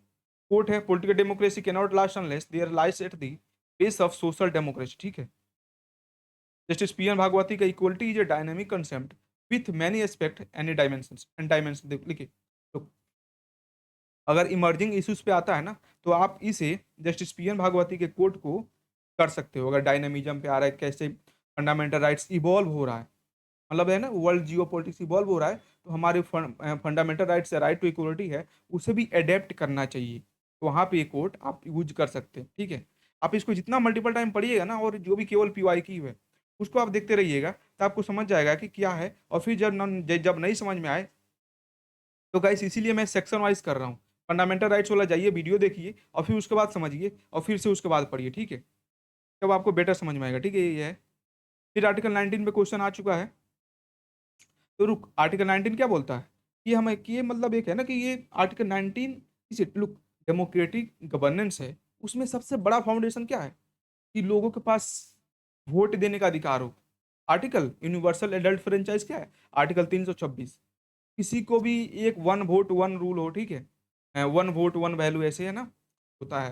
फिर उसके बाद कोई भी इलेक्टोरल रोल से एक्सक्लूड ना हो, आर्टिकल 325 बोलता है, ठीक है। उसके बाद ये है फाउंडेशन ऑफ इतना इनेबल, जो मतलब मान लीजिए मैं हूँ, मैं डेमोक्रेसी में क्या है कि मैं कुछ भी बोल सकता हूँ, कुछ भी मान लीजिए अपने बिजनेस कर सकता हूँ, ठीक है। उसके बाद कहीं भी घूम सकता हूँ, कहीं भी रह सकता हूँ। कुछ भी मान लो मैं जॉब करना चाहता हूँ, मैं मान लो मुझे गोलगप्पे की दुकान खोलनी है, मैं गोलगप्पे की दुकान खोल सकता हूँ। तो ये सब क्या है, इसी मिलता है राइट टू फ्रीडम से। फ्रीडम मतलब कुछ भी करो, बट गाइस कुछ भी करने का मतलब ये नहीं कि आप किसी को स्कूटी से ले आकर ठोक दो, ठीक है। तो इसे बोलते हैं कि रीजनेबल रिस्ट्रिक्शन। आपके पास राइट्स तो है, बट आपके पास रीजनेबल रेस्ट्रिक्शंस भी है, कि आप कुछ भी नहीं कर सकते। यानी कि जो हमारे पास फंडामेंटल राइट्स है, these are not absolute in nature, and there are reasonable restrictions, okay. तो जस्टिस PN भागवती का है, liberty is the most precious of all human rights. क्योंकि है ना, इसके बिना तो आप गूंगा हो जाओगे। अब सरकार को क्वेश्चन नहीं करोगे, मान लो सरकार कोई बिल लाती है, उस पे है, मान लीजिए अभी PM केयर फंड है, ठीक है। अभी कोविड के टाइम में प्राइम मिनिस्टर आए थे, तो उसमें डेटा लोग करोड़ों करोड़ रुपया उसमें डोनेट किए, प्राइम मिनिस्टर ना ही उसका कोई डेटा देते हैं कि नहीं ये तो नहीं है। भाई क्या हो रहा है, ये तो गलत है ना। तो हम क्या किए, हम तो सरकार को किए थे। अब हमारे प्राइम मिनिस्टर हो, यानी सरकार हो, अब आप बोलो कि नहीं ये मेरा हो गया, ये पार्टी का हो गया, तो भाई गलत है ये, ठीक है। उसके बाद नाइटिंगल क्लॉज है, ये सब है, ठीक है। अभी लुक, पहले क्या कीजिएगा, मैं आपको ट्रिक बताता हूँ। एक हो गया, ABCD करके कर लीजिएगा, इसके ट्रिक है सेमरो। सेमरो स्पीच एंड एक्सप्रेशन, ठीक है। असेंबली, एसोसिएशन, उसके बाद क्या होता है, मूव फ्रीली एनीवेयर, रेसिडेंस, ठीक है। उसके बाद ऑक्यूपेशन, है ना, स्पीच एंड एक्सप्रेशन, गाइस इतना है ना, इतना नहीं याद होता तो आप 2-4 याद कर लीजिएगा रिलेवेंट और फिर उसके बाद लिख दीजिएगा, ठीक है, मेंस में। वही है, एसोसिएशन, मूव फ्रीली, रिसाइड, ठीक है। एंड इसके बाद ए से स्टार्ट हो रहा है तो 2, यहाँ पे 1 तो इधर आ गया ना, इधर 2, देखिए ट्रिक से याद कीजिएगा तभी होगा, रटिएगा तो नहीं होगा। यहाँ पे बी है तो यहाँ पे सी है 3 है, यहाँ पे सी है तो यहाँ पे 4 है, यहाँ पे डी है तो यहाँ पे 1, देखिए एक तो पहले घूमो या कहीं रहो, ये तो बात एक ही हुआ ना, बट वहाँ पे डी और यहाँ पे ई है, यहाँ लेकिन इसका 5 रीजनेबल रिस्ट्रिक्शन वही होगा ना। मान लीजिए बिहार में घूमो या बिहार में रहो, भाई यही है कि भाई तुम, हम बिहार में हमारे कुछ सेंटिमेंट्स है, हमारे कुछ फीलिंग्स है, आप उसको वायलेट नहीं कर सकते हो, हमारे कुछ कल्चर्स है, आप उसको डिस्ट्रॉय नहीं कर सकते हो, तो दीज आर रीजनेबल रिस्ट्रिक्शन, ठीक है। अब वह सिग्निफिकेंस में आइए, देखिए चलिए दिमाग लगे, ब्रेन स्टॉर्मिंग करते हैं। हमारे हमें आर्टिकल जो 19 है इसका क्या सिग्निफिकेंस है, ये डेमोक्रेसी को स्ट्रेंथन करता है, इंडिविजुअल लिबर्टी को प्रमोट करता है, फिर उसके बाद क्या है कि हमारे स्पीच को प्रोटेक्ट करता है, फिर हमें हमें इंडिया को इंटीग्रिटी को मेंटेन करने में मदद करता था, यानी कि क्यों कैसे, फिर उसके बाद एग्जांपल देंगे कि हम मूव फ्रीली कर सकते हैं, कहीं भी जा सकते हैं, ठीक है, उसके बाद कहीं भी रह सकते हैं, उसके बाद ट्रेड करता है, क्या है कि पीसफुल असेंबली कर सकता है, फिर उसके बाद एसोसिएशन है ना, यूनियन कोऑपरेटिव फॉर्म कर सकते हैं, ट्रेड को प्रमोट करता है, ठीक है, ये भी है 90 का जी, ट्रेड को प्रमोट करता है, ठीक है। उसके बाद यही इंडिविजुअल लिबर्टी को प्रमोट करता है, इकोनॉमिक फ्रीडम देता है, सिविल सोसाइटी जो है ना, एनजीओ कोऑपरेटिव, ये मैंने एग्जांपल दिया था ना, ये क्या है, ये सी है, cooperative, sorry guys, promote national integration, okay, move and settle across India, strengthen unity, मैं बोला था ना यूनिटी को करता है। तो गाइस कैसे लोग, पहले आप पढ़िए, फिर उसके बाद ब्रेन स्टॉर्मिंग कीजिए, फिर इसके बाद पॉइंट देखिए, तब जो आपको नहीं आता है ना वो याद हो जाएगा, ठीक है। उसके बाद ये केस लॉ देख लेंगे, यहाँ पे freedom of democracy, prior censorship generally unconstitutional, यहाँ पे एक दो केस है, मान लीजिए आप ब्रिजभूषण वाला केस तो फेमस है, आप याद कर सकते हैं कि जो सेंसरशिप है वो Brijbhushan versus state of Delhi लिखिएगा, जो सेंसरशिप है एक अनकॉन्स्टिट्यूशनल है, अनकॉन्स्टिट्यूशनल है, सुप्रीम कोर्ट ने ऐसा बोला था, ठीक है। फिर उसके बाद Maneka Gandhi versus union of India, okay, यही है गोल्डन ट्राइगन ट्राइंगल, देखिए जहां भी आर्टिकल 14 आर्ट का, आर्टिकल 19 आता है, आर्टिकल 21 आता है, तो गाइस वहां पे ये जो है ना मेनका गांधी को लिखेंगे तो अच्छा होगा, इसको या तो इंट्रो में लिखिए या कंक्लूजन में लिखिए, ठीक है। अब देखिए बीच में कोट लिखिएगा तो उसका ज़्यादा वैल्यू नहीं, क्योंकि एग्जामिनर है ना उनको चेक करते समय थोड़ा इंट्रो, और सबसे पहले तो देखते हैं स्ट्रक्चर क्या है, आप डिमांड को फुलफिल किए हो कि नहीं, फिर उसके बाद देखते हैं कि क्या लिखे हो, कैसे लिखे हो, थोड़ा आपका राइटिंग सही है कि नहीं, तो ये सब बहुत सारे डायमेंशंस होते हैं, उसके बेसिस पे आपको एक एक दो दो करके नंबर मिलते हैं। 38 मार्क्स का है तो 1 नंबर, मान लीजिए 5 नंबर इंट्रो का, 5 नंबर कंक्लूजन का, 20 नंबर इसका मिलेगा, फिर 5-6 नंबर राइटिंग का भी होता है, फिर ऐसा है ना कीवर्ड है वो, देखिए वो भी एग्जाम है ना, पेपर चेक करते करते सब पता रहता है उनको क्या है, कुछ के लिए कुछ नया नहीं मिलता है, तो आप वही जितना अच्छे से लिखोगे, जनरल पॉइंट लिखोगे, आपको नंबर मिल जाएगा, ठीक है। Shreya single, online freedom of speech, Anuradha Bassein, दो तो आपको, और ये पुट्टा स्वामी वाला, तीन जो है ना डिजिटल के लिए प्रोटेक्शन के लिए, डिजिटल राइट प्रोटेक्शन जो भी है उसको लिए आप तो रट जाना, ठीक है। उसके बाद रिटेन रिसेंट जो इश्यूज है, सोशल मीडिया है, इंटरनेट शट डाउन किया जा रहा है, हेट स्पीच जो अभी मान लीजिए फ्री स्पीच का क्या है कि अम्ब्रेला में लोग क्या बोल रहे हैं, हेट स्पीच दे रहे हैं, कुछ भी बोल रहे हैं। उसके बाद है नेशनल सिक्योरिटी के साथ सिविल लिबर्टीज़ को भी थोड़ा मेंटेन करने में थोड़ा दिक्कत हो रहा है। अब लिमिटेशंस है, उसका क्या है कि मतलब क्या है कि मान लीजिए गवर्नमेंट है, अब कुछ भी बोल रहे हैं, गवर्नमेंट पुलिस आ जाते हैं कि आपने गलत बोला, अरे भाई हमारे पास राइट्स है, तो वो बोलते हैं कि नहीं ये राइट्स नहीं है, गलत है, तो ठीक है। अभी ये क्या हुआ कि अभी आज का ही केस मैं न्यूज़ देख रहा था, अभी जो है ना कोकरोच जनता पार्टी के फाउंडर अभिषेक दीप, तो अपने घर पे कुछ लोग बुलाए थे, और उस पे पुलिस वाले बोल रहे हैं कि आप किसी से नहीं मिल सकते, भाई क्यों नहीं मिल सकता मैं, ये कोई आपको नेशनल सिक्योरिटी के थ्रेट लिए थोड़े है, तो ये है कि जब राइट हो रहा तो इसका चिलिंग इफेक्ट मतलब गाइस होता है इंग्लिश में जो नहीं है, कि आप मान लीजिए मैं ये कर रहा हूँ, इसका इफेक्ट मान लीजिए मैं गाली दे रहा हूँ, ठीक है, अब गाली दे रहा हूँ किसी एक इंडिविजुअल को, बट अब मेरे आसपास है ना वो बोलेंगे अरे ये तो मतलब मुंह का बहुत ही फुआर है, इसको समझने नहीं आता, बोलने नहीं आता, भले मैं उनको गाली नहीं दे रहा हूँ, बट इसका चिलिंग इफेक्ट है कि मेरा पर्सनालिटी पे इफेक्ट पड़ रहा है, ठीक है। अब इस पे क्या है, जर्नलिस्ट और एक्टिविस्ट है, मान लीजिए देखते हैं इतना सप्रेशन है, इतना सर्विलांस है, तो अपना जो भी है ना उनका आवाज़ दब जाता है और धीरे धीरे खत्म हो जाता है। इंटरनेट शट डाउन है, वे फॉर में आप प्रोटेक्ट प्रेस फ्रीडम है, डिजिटल राइट्स क्वेश्चन कीजिए, मिसयूज इसका है वो खत्म कीजिए, कॉन्स्टिट्यूशन लिटरेसी पर फैलाइए, है ना? उसके बाद सेकंड ARC यही सब है, पढ़ लीजिएगा। फिर उसके बाद है BR अम्बेडकर का explain morality the natural sentiment it and it has to be cultivated, ठीक है। इसके बाद गाइस अभी हम जो नेक्स्ट सेक्शन करेंगे ना उसमें कॉन्स्टिट्यूशनल उसमें क्वेश्चन है कॉन्स्टिट्यूशनल वर्सेस कॉन्स्टिट्यूशनलिज्म, ठीक है। एंड उसके बाद है कॉन्स्टिट्यूशनल मोरालिटी, ये फिलोसफिकल टॉपिक। अब इसके बाद जो प्रीएम्बल आएगा, बेसिक टॉपिक, बेसिक स्ट्रक्चर आएगा, जुडिशियल रिव्यू आएगा, तो ये सब है ना, ये सब क्या हो है, ये सब फिलोसफिकल पार्ट है, ठीक है। जस्टिस है, ठीक है, पढ़ लीजिएगा। गोल्डन ट्रायंगल वही मेनका गांधी केस वाला एग्जाम्पल है। ठीक है, बाकी ये गाइस आप देखिए कंक्लूजन एक दो रट जाइए, रटने का नहीं मतलब समझ जाइए कैसे लिखना है, वही हर जगह चिपकाइए। लुक गाइस एक ही क्वेश्चन आता है, एक ही को आप कितना पढ़ोगे, ठीक है। उसके बाद है आर्टिकल 19 जो है life blood of India constitutional democracy, ये है ना, ये डेमोक्रेसी वाला तो आपको मेंशन करना है। कुछ कीवर्ड होता है जो कि एग्जामिनर देखता है, तो है ना कॉन्स्टिट्यूशनल डेमोक्रेसी है तो प्रोटेक्ट करता है, ठीक है। While reasonable restrictions protect collective interest, समझ गए। Article 19 is the lifeblood of India's constitutional democracy. While reasonable restriction protect collective interest, they must always remain proportionate, lawful, and consistent with value of liberty, dignity, and democratic accountability. ठीक है guys, Hindi वाले medium अगर आप यहाँ तक भी हो तो सबसे पहले thank you so much for your patience. बाकी गाइस समझते चलिए, थोड़ा देखिए, थोड़ा बहुत तो इंग्लिश आना चाहिए, ठीक है। बाकी गाइस हिंदी में भी पूरा कंटेंट है, यहाँ पे कोई डिस्क्रिमिनेशन नहीं है। बट यही कि मैं दोनों एक एक करके पढ़ूँ तो पूरा टाइम यही 5-6 घंटा का हो जाएगा।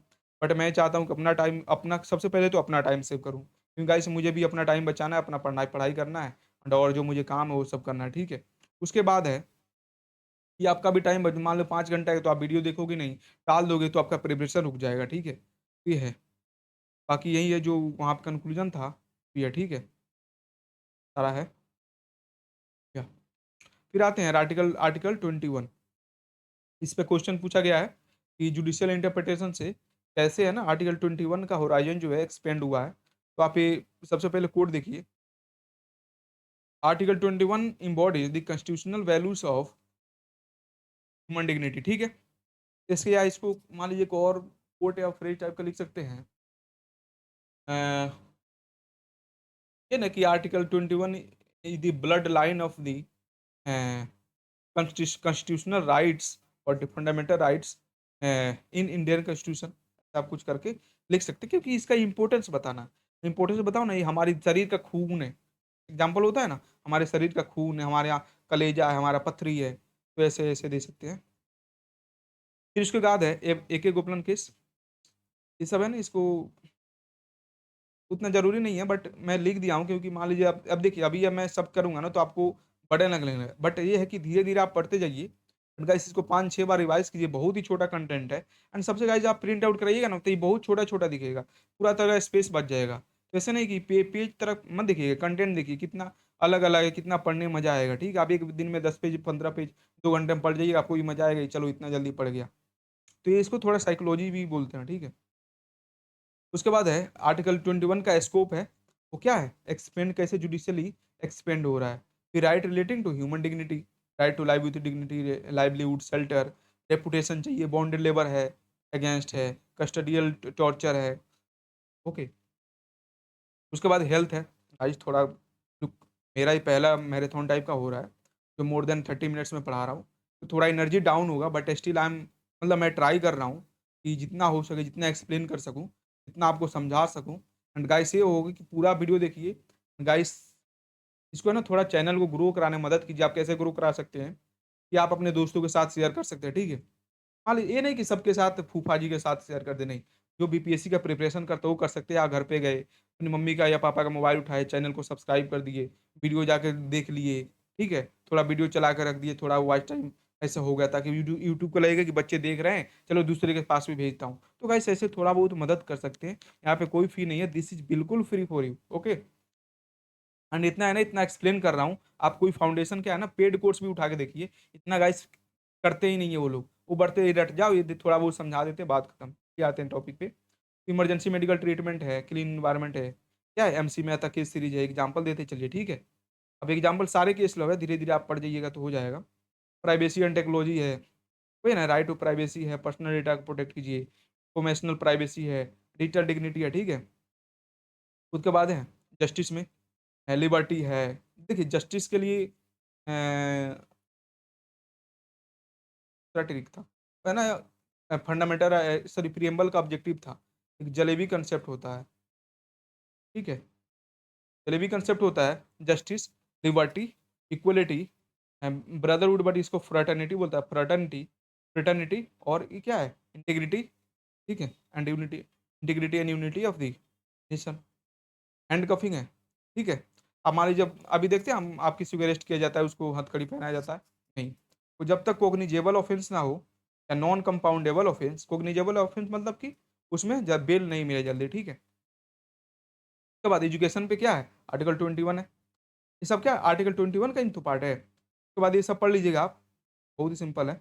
उसके बाद सिंपल क्या है कि सिग्निफिकेंस इसका क्या है, जो ह्यूमन डिग्निटी है उसको प्रोटेक्ट करता है, ठीक है। उसके बाद ये जो ह्यूमन राइट्स है, उसका जो है, उसका जो होराइजन है, जो उसका स्कोप है, बढ़ाता है। तभी तो हमें कि सिविल है केवल, अब ह्यूमन राइट्स थोड़े है, मतलब सोशल राइट्स है, इन्वायरमेंट है, डिजिटल राइट्स है, ठीक है, ये सब भी है। फिर उसके बाद है executive action must satisfy fairness and reasonable restriction, ठीक है। Okay guys, statement welfare state को बढ़ाने में क्या है कि राष्ट्रीय सोशियो इकोनॉमिक जस्टिस को बढ़ाने में क्या है, देखिए ओल्गा टेलिस में क्या है कि जो लेबर्स के राइट्स है उनको प्रोटेक्ट किया जाता है, ठीक है। हुसैन आरा केस है, ठीक है, यही सब है। Promotes accountability, transparency, constitutional morality, ठीक है। लुक गाइस, ऐसे ऐसे कीवर्ड है ना, आप बार बार पढ़िएगा ना तो ऐसे दिमाग में आते जाएगा। जब आप कीवर्ड्स लिखिएगा ना तो आपका जो आंसर है वो एग्जामिनर के माइंड में एक इम्पैक्ट छोड़ेगा, और उससे आपको अच्छा मार्क्स फेच करने में हेल्प मिलेगी, ठीक है। ए के गोपालन case versus state of Madras, ठीक है। इसमें नैरो इंटरप्रिटेशन था, ठीक है, सबसे पहले लिख देंगे ताकि बोलेगा कि एग्जामिनर चलो ठीक है, पहले गलत बोला फिर आए। फिर मेनका गांधी में ये गोल्डन ट्रायंगल है। हुसैन आरा खातू केस, स्पीडी ट्रायल, जो मैं आपको जेल वाला कंस्ट्रक्ट में बता रहा था ना, कि स्पीडी ट्रायल की जाए लोगों का, ताकि मतलब जस्टिस को मतलब जल्दी मिल सके, अवेयरनेस फैलाई जाए, जो भी हमारे जुडिशियल कैपेसिटी है उसको इंक्रीज किया जाए, नंबर ऑफ जजेस की संख्या। अभी तो शायद सुप्रीम कोर्ट में 38 हो गया है ना। अभी मान लिया प्रीलिम्स का क्वेश्चन है, कभी सुप्रीम कोर्ट में 34, कितना बढ़ा कितना किया है, तो ऐसे भी बोलेगा 35 से 36, 38 से 40, 34 से 38, तो 34 से 38 होगा, ठीक है। ओल्गा टेनिस में क्या है, right to livelihood for labourer, daily wage labourer, ठीक है। एमसी में आता है इन्वायरमेंट, ठीक है। बात versus state of Bengal, coastal custodial torture versus arbitrary state, मान लीजिए किसी को, ऐसे थोड़े कि पुलिस जाके किसी को भी अरेस्ट कर सकती है। इसमें है डीके बासु में पे सेफगार्ड सुप्रीम कोर्ट ने फैलाए थे, दिया था, ठीक है। Justice Puttaswamy versus union of India, right of privacy, common cause versus क्या है, यूनियन ऑफ इंडिया में राइट टू डिग्निटी को प्रमोट किया गया था, ठीक है। अनुराधा सिंगल, चलिए आप बताइए, मैं नहीं बताऊंगा, ठीक है। अनुराधा बसिन, पुटा स्वामी, चलिए ये तो है, ठीक है। मेनका गांधी में क्या बोला था, क्या था, 14, 15, 14, 19 और 21 गोल्डन ट्रायंगल है, ठीक है। यही रिसेंट डेवलपमेंट, ठीक है, पहले बता दिया हूँ। अब देखिए लिमिटेशन, लिमिटेशंस आपको पढ़ लेना है, 2-3 पॉइंट आपको याद होना चाहिए, ठीक है। ये है कि जो है ना, ये गवर्नमेंट है ना, गवर्नमेंट के पास ऐसे है कि रीजनेबल रेस्ट्रिक्शन और की तरफ इसको सप्रेस कर सकती है, ठीक है। बट क्या है, ये जो रीजनेबल रेस्ट्रिक्शंस हैं, ये ओनली फेयर होना चाहिए, जस्ट होना चाहिए, और रीजनेबल होना चाहिए, ठीक है। उसके बाद है इम्प्लीमेंटेशन चैलेंजेस, ठीक है।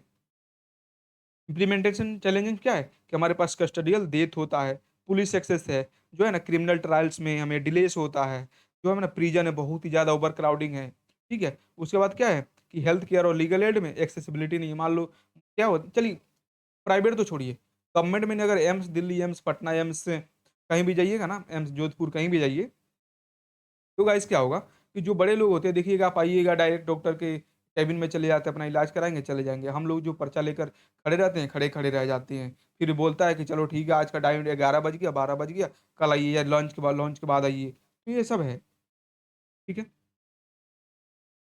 Okay, emerging challenges, digital surveillance हो रहा है, ठीक है। पर्सनल डेटा है उसका मिसयूज हो रहा है, ठीक है। उसके बाद इन्वायरमेंट डिग्रेड डिग्रेड हो रहा है, भाई ठीक है, हम इंडस्ट्रियल थोड़े हैं कि हमें इन्वायरमेंट से मतलब है, चलिए सॉरी, इन्वायरमेंट को आप कुछ भी कर सकते हो, हमें तो पैसा नहीं मिल रहा ना, हम डेली कमा रहे हैं 200-300 अर्न कर रहे हैं, ठीक है। उस बट हमें हवा पानी ये सब तो सही मिलना चाहिए, बट क्या करेगा, इस सब खत्म हो रहा है, ठीक है। Cyber cyber crime, and related privacy concern, ठीक है। उसका 2 फॉरवर्ड आप देख लीजिएगा, ठीक है। जो मैं सब एक्सप्लेन कर दिया हूँ। National human rights commission, protection life liberty, सब है, ज़्यादा कुछ नहीं है जाने लायक, ठीक है। आर्टिकल 21 हैज इवॉल्व इनटू, चलिए तो पढ़िएगा। चलिए हिंदी में इस बार पढ़ता हूँ, ठीक है। गाइस मुझे पता नहीं हिंदी मीडियम वाले यहाँ तक पहुँचे हैं कि नहीं, बट गाइस अगर आप पहुँचे हो तो कमेंट कीजिएगा। गाइस सच में आप बहुत अच्छे हो, फिर पढ़ने के लिए आप बहुत सीरियस हो, क्योंकि मैं इंग्लिश, देखिए मैं तो इंग्लिश में कंटेंट है, बट आप अपना जो पीडीएफ है उसको प्रिंट आउट करा के अपने सामने रखिए, एंड गाइस आपको अच्छा लगेगा, ठीक है। उसके बाद है अनुच्छेद 21, भारतीय संवैधानिक लोकतंत्र की आधारशिला बन चुका है। न्यायपालिका की व्यापक एवं प्रगतिशील व्याख्या ने इसे केवल जीवन के आधार अधिकार तक सीमित न रखकर गरिमा, स्वतंत्र और स्वस्थ पर्यावरण, निजता और मानवाधिकार के व्यापक संरक्षण को स्रोत बना दिया है ना, ठीक है। तो यही बोला है कि केवल फंडामेंटल राइट्स थोड़े है, इतना ज़्यादा इसको एक्सप्लेन किया गया है। जुडिशियल एक्सपेंशन है, ठीक है। इमर्जिंग चैलेंज क्या है, टेक्नोलॉजी, इन्वायरमेंट, ह्यूमन राइट, ठीक है। एक मिनट गाइस मैं पानी पी लूँ।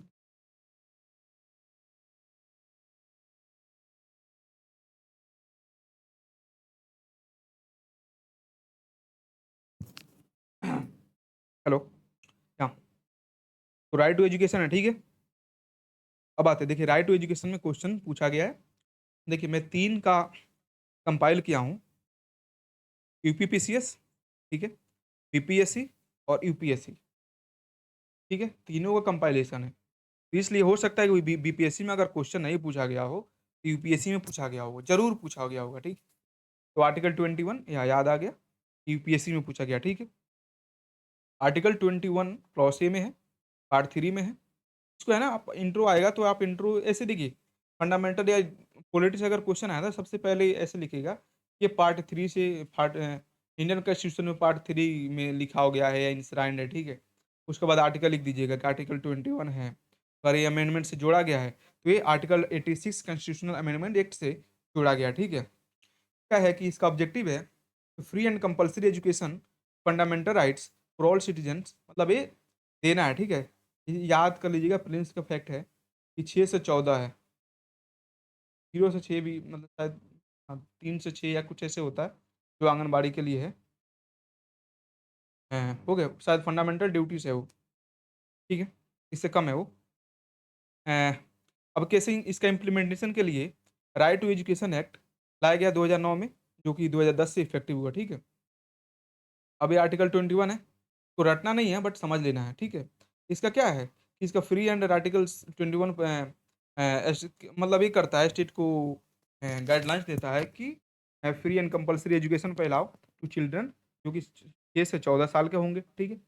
उसके बाद एंड गाइस अगर इस पे अगर लंबा क्वेश्चन आता है, थोड़ा भी आता है, तो इसको है ना इवोल्यूशन आप थोड़ा सा लिख सकते हैं, अगर नहीं होता है तो इस तरह बना के एंड इवोल्यूशन लिखेंगे, ये इस तरह करके, फिर इसके बाद इस तरह करके, इस तरह है ना चक्री बना के किया जाता है ना, वैसे कर लीजिएगा, ठीक है। आर्टिकल 45 है, ठीक है। ये तो डीपीएस में तो पहले से मेंशन था। फिर वो है Mohini Jain versus state of Karnataka, जो है ना, ये फंडामेंटल राइट्स को रिकॉग्नाइज किया गया था। देखिए ए और ए केस 2 याद कर लीजिएगा, ठीक है। बाकी तो सब वही है, आर्टिकल 45 आपको पता है, 86 पता है, ठीक है, राइट टू एजुकेशन पता है, ये 2010 में इफेक्ट में आया, ठीक है। Up to 14 years declared fundamental rights at under article 21, ठीक है। उन्हें Krishna versus state of Andhra Pradesh, ठीक है। पहले हुआ कि सुखरुक, इसमें दोनों में क्या है कि Mohini Jain versus state of Karnataka, ठीक है। कर्नाटका में क्या हुआ कि इसको रिकॉग्नाइज किया गया, ठीक है। But Unni Krishnan versus state of Andhra Pradesh में क्या गया कि इसको बोला गया कि यह आर्टिकल 21 का पार्ट है, ठीक है। ओके, अब इसका राइट टू एजुकेशन का ऑब्जेक्टिव क्या है, मतलब ऐसे होता है साइलेंट फीचर्स, तो आपको लंबा क्वेश्चन आता है तो लिखना पड़ता है, ठीक है। एंड गाइस इसको है ना, इसको कंटेंट को आप यूपीएससी का भी प्रिपरेशन करने का सोच रहे हो तो आप इसको पढ़ के आप मेंस लिख सकते हो, ठीक है।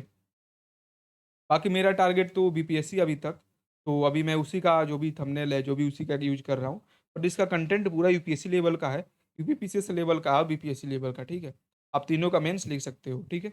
चलिए, तो इससे क्या है कि ये जो यूनिवर्सल एक्सेस है, मतलब ये है कि ऐसा थोड़ा है कि आप रिलीजन के बेस पे हटा दो, इनकम के बेस पे हटा दो, ठीक है, रेस के बेस पे हटा दो, सेक्स के बेस पे हटा दो कि केवल महिलाएँ पढ़ेगी, केवल मेन पढ़ेंगे, है ना? उसके बाद मुझे लगता है कि डिसेबिलिटी भी ऐड करना चाहिए इसमें। तो डिसेबिलिटी पे हटा दो कि तुम डिसेबल हो, तुम नहीं पढ़ सकते हो। तो ये सब है, ठीक है? उसके बाद नो डिटेंशन पॉलिसी। डिटेंशन मतलब होता है गाइस, अगर आपको नहीं पता हो, कि मान लीजिए जैसे होता है ना कि मान लो हम जैसे मैं हूँ, मैं गवर्नमेंट स्कूल से पढ़ा हूँ, ठीक है? अब क्या है गाइस, मान लो हम 8 क्लास में पेपर दिए थे बट वो चेक नहीं हुआ था। बट ऐसा क्या होता है कि बिना पेपर दिए आप 9th में जंप कर जाते हैं, ठीक है? तो इससे है कि डिटेंशन पॉलिसी अगर आ जाएगा, तो आप जंप नहीं कर सकते, आपको पास करना पड़ेगा। अगर नो डिटेंशन पॉलिसी है तो ठीक है, नहीं फेल भी हो रहा है तो उसको आगे करते जाओ। लेकिन 10th में आपको वहाँ पे नो डिटेंशन पॉलिसी वहाँ पे अप्लाई नहीं होती है, ठीक है? फिर उसके बाद स्टेट को दे दिया गया, आप पढ़ सकते हैं। फिर नेबरहुड स्कूल पॉलिसी, ठीक है? गाइस लुक, मैं अब क्या करता हूँ, हाइलाइटेड पॉइंट को एक्सप्लेन करता हूँ, बाकी है। नेबरहुड स्कूल से उसे है कि एक मतलब सर्किल बना दिया गया कि इतने इतने एरिया में, इतने सर्किल में स्कूल होना चाहिए, ठीक है? अभी क्या है कि अभी इसको क्रिटिसिज़्म के भी रूप में आप यूज़ कर सकते हो। लाइक अभी नेबरहुड है एंड रैशनलाइज़ेशन ऑफ एजुकेशन का पॉलिसी आया है। इसमें क्या है कि इसको है ना नंबर ऑफ स्कूल्स को कम किया जा सकता है।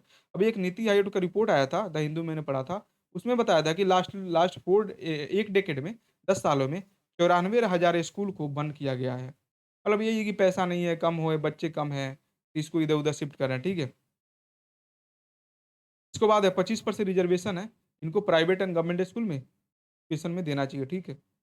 उसके बाद है पपिल टीचर क्वालिटी नॉर्म, ठीक है? पपिल टीचर मतलब टीचर, और जो पपिल मतलब होता है ना बच्चा, तो इसमें एक 130 है ऐसा रेशियो, ठीक है? चलिए 31 पहले टीचर है, 30 बच्चे पे 1 टीचर होना चाहिए। बट गाइस अभी ये नेशनल एजुकेशन पॉलिसी पे अगर एजुकेशन पे लिखने की बात है तो आप लिख सकते हैं।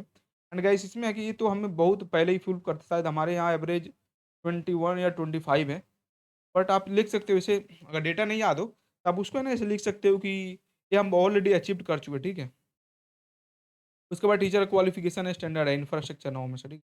अब देखिए पढ़िएगा, मैं एक-एक पॉइंट करूँगा तो वो तो 10 घंटे का मैराथन हो जाएगा बस 3 यूनिट के लिए, ठीक है? बाकी अभी तो आधा किए हैं, ठीक है? उसके बाद ये प्रमोशन, डोनेशन ये सब नहीं चाहिए हमें, नहीं लेना है स्कूल्स को।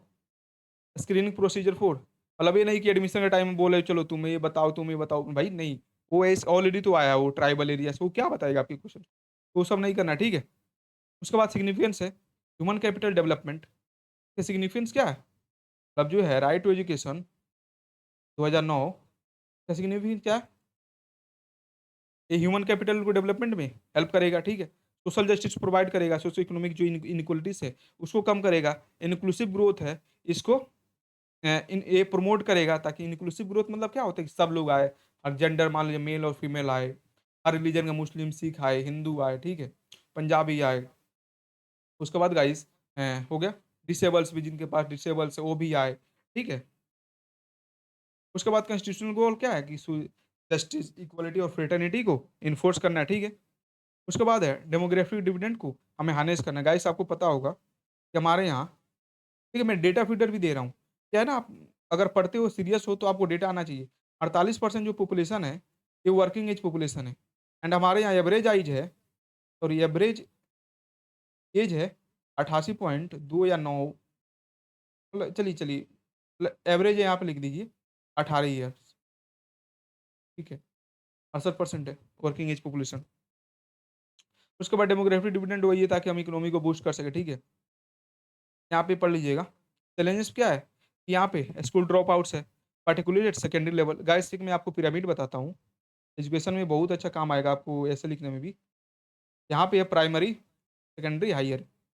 देखिए हमारे यहाँ टोटल लगभग 10.4 लाख, यहाँ पे ज़रूर लिखिएगा, इससे लगता है कि लगभग है। इसमें क्या है कि 7 लाख प्राइमरी है, ये है। तो बाद जब यहाँ पे जाते हैं तो डायरेक्ट 1.7 लाख हो जाता है।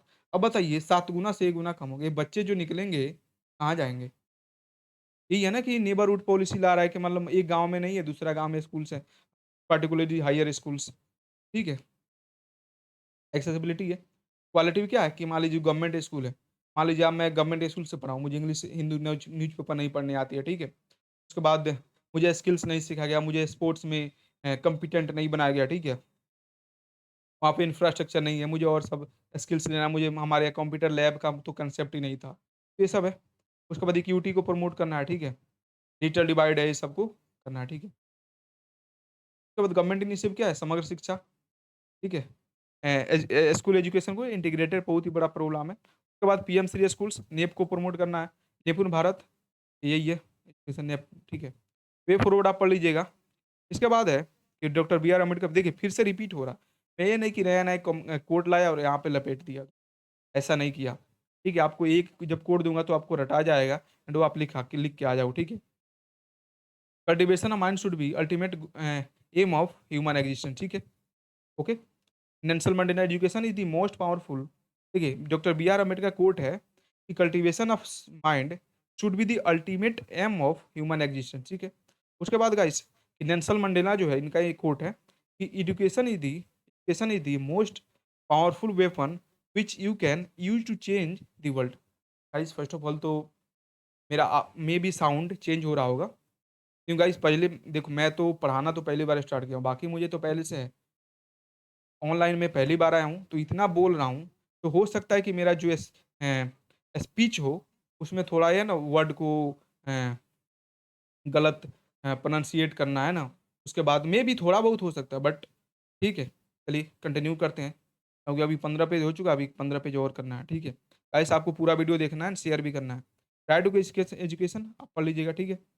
उसके बाद राइट टू आर्टिकल 32 है, बीपीएससी में क्वेश्चन आ रहा है, आ चुका है, तो आपको ध्यान से पढ़ना है, ठीक है। उसके बाद बस ये पढ़ लीजिएगा, राइट टू सॉरी आर्टिकल 32 जो है, very heart and soul of the Indian constitution, ठीक है, पढ़ लेना है। उसके बाद इंट्रो है, क्या है कि ये केवल मतलब ये है ना, मान लीजिए आर्टिकल 32 है, आप इसके पास आपको पास राइट्स नहीं रहेगा कि आप कोर्ट्स में जाओ, कोर्ट्स के पास ये कंप्लेन करो कि हमारे जो राइट्स है वायलेट हो रहा है, तो आप क्या मतलब, इसका क्या मतलब हुआ, ठीक है। इसलिए guardian of it acts as the guardian of fundamental right, ठीक है, ओके। उसके बाद कॉन्स्टिट्यूशनल फीचर्स है, फंडामेंटल राइट्स हमें क्या है कि बच्चे का सुप्रीम कोर्ट को जा सकते हैं, अप्रोच कर सकते हैं, ठीक है। उसके बाद क्या है, ओरिजिनल जुरिस्डिक्शन है 30। ओरिजिनल जुरिस्डिक्शन का मतलब क्या होता है, मान लीजिए हमें एक होता है कि मान लीजिए हम क्या एपिलेट जुरिस्डिक्शन, एपिलेट जुरिस्डिक्शन क्या होता है, मैं पहले लोअर कोर्ट में गया, फिर हाई कोर्ट में गया, फिर वहां से जाऊंगा सुप्रीम कोर्ट, मतलब कि सुप्रीम कोर्ट डायरेक्ट ये हमें इंटरटेन नहीं करेगी, ठीक है।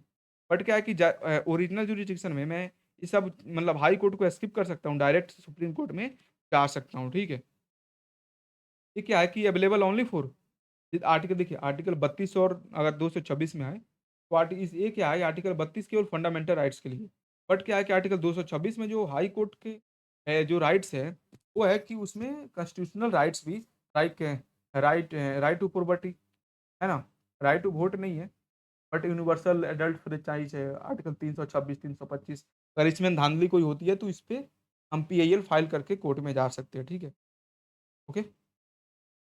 उसके बाद habeas corpus, you may have the body, ठीक है। इलीगल डिटेंशन होता है, मैंडेमस है कि पब्लिक ड्यूटी है, मान लीजिए कि कोई आईएएस ऑफिसर वो अपना ड्यूटी नहीं कर सकता, तो आप जा सकते हैं भाई ये लोग ड्यूटी नहीं कर रहे हैं, क्या है कि वी कमांड, हम कमांड करते हैं कि अपना ड्यूटी तुम अच्छे से करो, तो क्या है प्रोहिबिशन टू फॉरबिड, फॉरबिड मतलब प्रोहिबिशन, मना करो, ठीक है।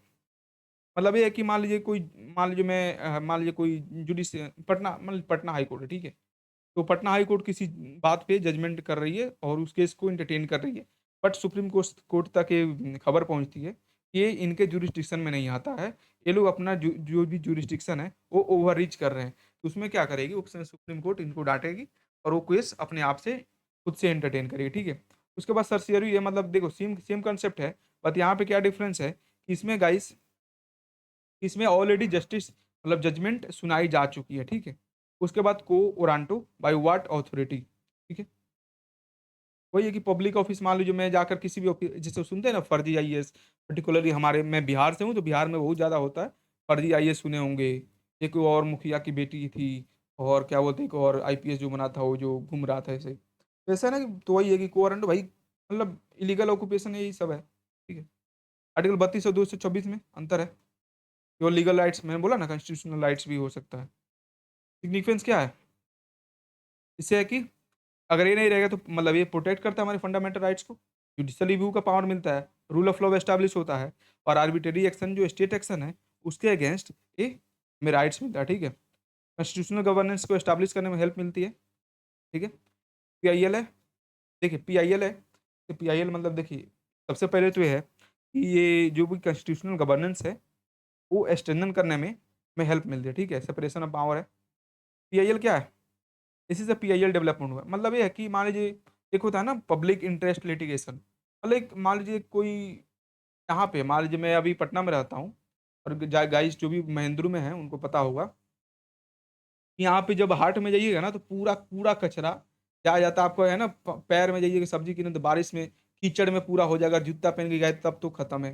फिर उसके बाद पूरा बदबू, आपको दो दो रूमाल से ढक के जाना पड़ेगा। तो मान लीजिए इसके को लेकर कोई पीआईएल करता है कि भाई ये है यहाँ से बीमारी हो रही है, डेंगू हो रहा है गाइस, इसीलिए सबसे ज्यादा महेंद्र में डेंगू होता है, मतलब पटना में। और जगह होता है तो दिल्ली में भी, तो मैं मुनिरका रहता था दिल्ली में, तो वैसे वहाँ भी बहुत ज़्यादा प्रॉब्लम था जब बारिश होती थी। तो ऐसे ही इंफ्रास्ट्रक्चर की प्रॉब्लम हर जगह है, पार्टिकुलरली ड्रेनेज का। लोग क्या करते हैं, रोड तो बना देते हैं बट ड्रेनेज बनाना भूल जाते हैं, कैसे पानी का उसका होगा, ड्रेन करेगी कैसे, नाला बनेगा, ये सब भूल जाते हैं। खैर, हम भी सत्ता में आएंगे तो अच्छा करेंगे। ओके, ये जो गवर्नेंस में इम्प्रूव करता है, कुछ ज़्यादा नहीं है, पढ़ लीजिएगा, सिंपल वर्ड है, कोई टेक्निकल वर्ड नहीं है। इसमें थोड़ा टेक्निकल है ना, वही एक्सप्लेन कर रहा हूँ, है ना। इसका लिमिटेशंस भी है। अब देखिए क्या है कि केवल फंडामेंटल राइट्स है। देखिए हमें 32 पूछा, 226 नहीं पूछा, तो ये कंफ्यूज नहीं होना है कि भाई यहाँ पे तो भैया बताए थे कि लीगल राइट्स है, ठीक है। ऐसे सुप्रीम कोर्ट में decline to exercise article 32 in exceptional circumstances, sorry sorry guys, circumstances where disputed face facts require detailed evidence, leaving parties to appropriate forms। Guys लोग, मैं थोड़ा तेज भी बोल रहा हूँ क्योंकि ऐसे करूंगा तो वीडियो और लंबा होगा। एंड यार मैं भी 1.5 एंड 2 के स्पीड पे देखता हूँ, तो मुझे भी एक आदत सी हो गई है थोड़ा तेज बोलने का, ठीक है। अब क्या है कि इसको देखिए पीआईएल का ही चैलेंज है कि पीआईएल क्या है कि मान लीजिए कोई पब्लिसिटी के लिए ऐसे ही कंप्लेन कर देता है, ठीक है। मान लीजिए कुछ भी हुआ, थोड़ा सा भी हुआ, पुलिस यहाँ पे डंडे कर रही है लोगों की कि भाई भीड़ मत लगाओ, पुलिस वो लोग बोला कि भाई पुलिस अपना जो भी कैपेसिटी उससे एक्सेस कर रही है, लोगों को राइट्स को वायलेट कर रही है, तो भाई कुछ भी कर रहे हैं ना पब्लिसिटी के लिए, कोई इतना बड़ा इशू थोड़े है। इंडिया में और सारे इशू, बड़े बड़े इशू, उसको पहले सॉल्व करो और जुडिशियरी का बैकलॉग कम करने में मदद करो, ठीक है। वे फॉरवर्ड पढ़ लीजिएगा, लीगल एड सब इजी है, ठीक है। ओके गाइस, एंड गाइस इस पे जो भी पीवाईक्यू है इसका एक्सप्लेनेशन मैंने दिया हुआ है। गाइस हमारा फंडामेंटल राइट्स खत्म हो गया, अब दो छोटे छोटे टॉपिक है उसको खत्म कर लेंगे। गाइस पहले सबसे पहले दो वीडियो जाइए, देखिए उस पे आंसर लिखिए, फिर आके इस पे रिवीजन कीजिए, ठीक है। एंड रिवीजन कीजिए मेरे साथ साथ कीजिए, पहले एक टॉपिक खत्म हो गया, आप यहीं भी वीडियो खत्म कीजिए, पहले फंडामेंटल राइट्स वाला रिवाइज कीजिए आप, फिर आप डीपीएसपी जो भी है तो रिवाइज कीजिएगा, ठीक है। गाइस देखिए रिवीजन सबसे बड़ी प्रायोरिटी होनी चाहिए। मान लीजिए अगर आप सब पढ़िएगा ना, नहीं लिख पाइए, मान लो 3 टॉपिक से 1 या 2, एक तो फिक्स है 38 नंबर का, मतलब मिनिमम 40 नंबर हो सकता है, 42 भी हो सकता है। मान लीजिए एक फंडामेंटल राइट से 38 नंबर से पूछ लिया, 8 नंबर का डीपीएसपी से पूछ लिया, 46 मार्क्स का हो सकता है, ठीक है। इसका बात आप लोग ध्यान में रखिएगा। फिर इंट्रो है, डॉक्टर बी आर अम्बेडकर बोला था Nobel feature of the Indian constitution, ठीक है। गाइस जो मुझे मतलब स्टार्टिंग से फॉलो कर रहे हैं उनको तो ये याद भी हो गया होगा ये सारे कोट्स, कि मैं कोट ही ऐसा दिया हूँ कि भाई याद हो जाएगा, ठीक है। ठीक है, तो आप लिख सकते हैं। तो पहले लिख ऊपर लिख दीजिएगा, this is in part 4, Irish constitution से लिया गया है, जो कि नॉन जस्टिसेबल नेचर है, और इसका मतलब है aim to establish social economic और पॉलिटिकल डेमोक्रेसी, ठीक है। ओके, सिग्निफिकेंस देख लीजिए, foundation of welfare state, social economic justice, क्या। अब इसका है ना देखिए, सबसे पहले थोड़ा मैं एक्सप्लेन नहीं किया, सॉरी गाइस।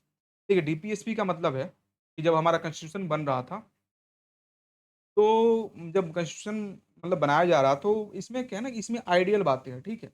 आइडियल बातें इन द सेंस, मान लो मैं बोलता हूँ कि मैं पहले बीपीएससी, मान लीजिए मुझे यूपीएससी अभी नहीं हो रहा, मैं अभी बीपीएससी निकाल लेता हूँ और फिर बीपीएससी से आईएएस बन जाऊंगा, आईपीएस से 10 साल अच्छा काम करूंगा, रील बनाऊंगा और वीडियो ऐसे करूंगा, लोगों में थोड़ा पॉपुलैरिटी फैलाऊंगा, और फिर उसके बाद 10-15 साल जॉब करूंगा, अपना नेक्सस बना लूंगा। फिर उसके बाद पॉलिटिक्स में आऊंगा, पहले एक सीट से लड़ूंगा, जीतूंगा, फिर अपना पॉलिटिकल पार्टीज बनाऊंगा, लास्ट में मैं पीएम बन जाऊंगा। गाइस सोचने में बहुत अच्छा है। तो ऐसे तो सोच लिया क्या कि हमारे यहाँ सबके पास इक्वलिटी होनी चाहिए, सबके पास जॉब होगी, एम्प्लॉयमेंट होगा। तो यूसीसी है ना आर्टिकल 44, इसमें बोला गया कि सबके लिए एक लॉ होगा। बट गाइस ऐसे होता नहीं है। मैं जाता हूँ मेंस में फँस जाता हूँ।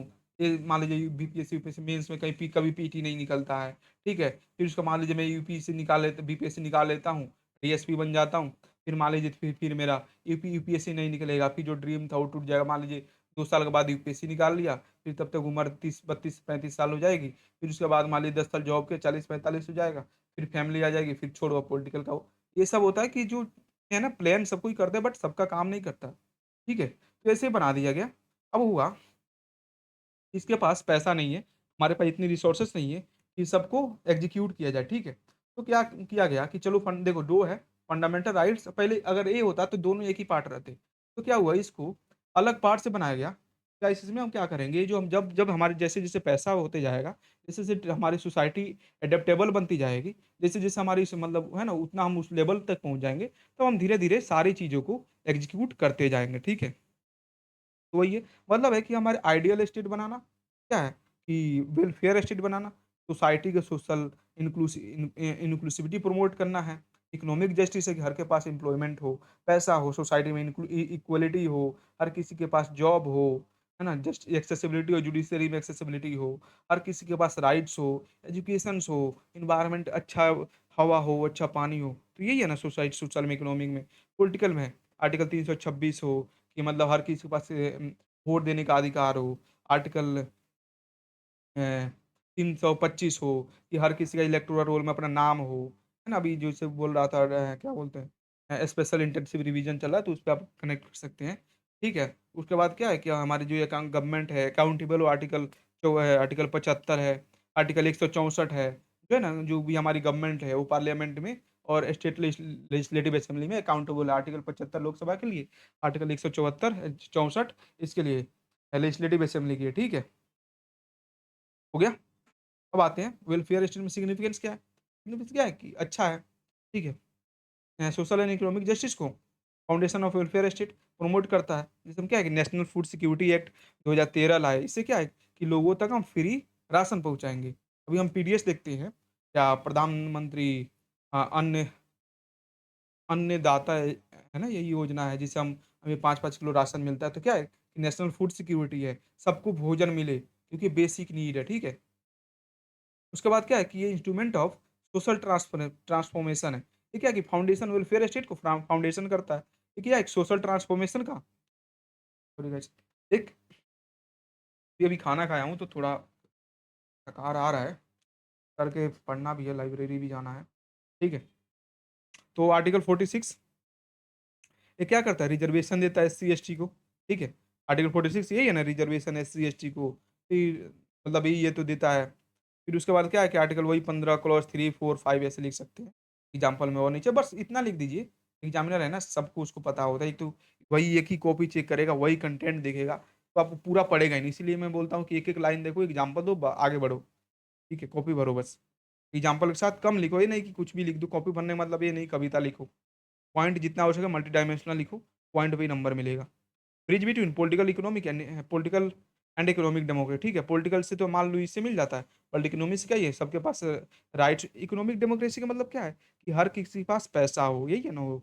मतलब हर किसी के पास मान लो मैं पिज़्ज़ा खा रहा हूँ, तो दूसरा किसी के पास भी पैसा इतना हो कि वो भी पिज़्ज़ा खा पाए। तो ये इकोनॉमिक डेमोक्रेसी इसी को बोलते हैं, ठीक है? Right to article 41 right to work, ठीक है? Constitutional guidance for policy making, ठीक है? पॉलिसी मेकिंग के लिए ये गाइड करता है, ठीक है? क्या बोलते हैं national legal service NALSA, Bihar में आया था, बालसा, ठीक है नहीं, नेशनल नालसा बालसा, ठीक है? हो गया। आर्टिकल 39 से जोड़ा गया, ठीक है? कि हम क्या है कि फ्री लीगल एड लोगों को दे ताकि जो है ना जुडिशियल एक्सेसिबिलिटी बढ़े, ठीक है?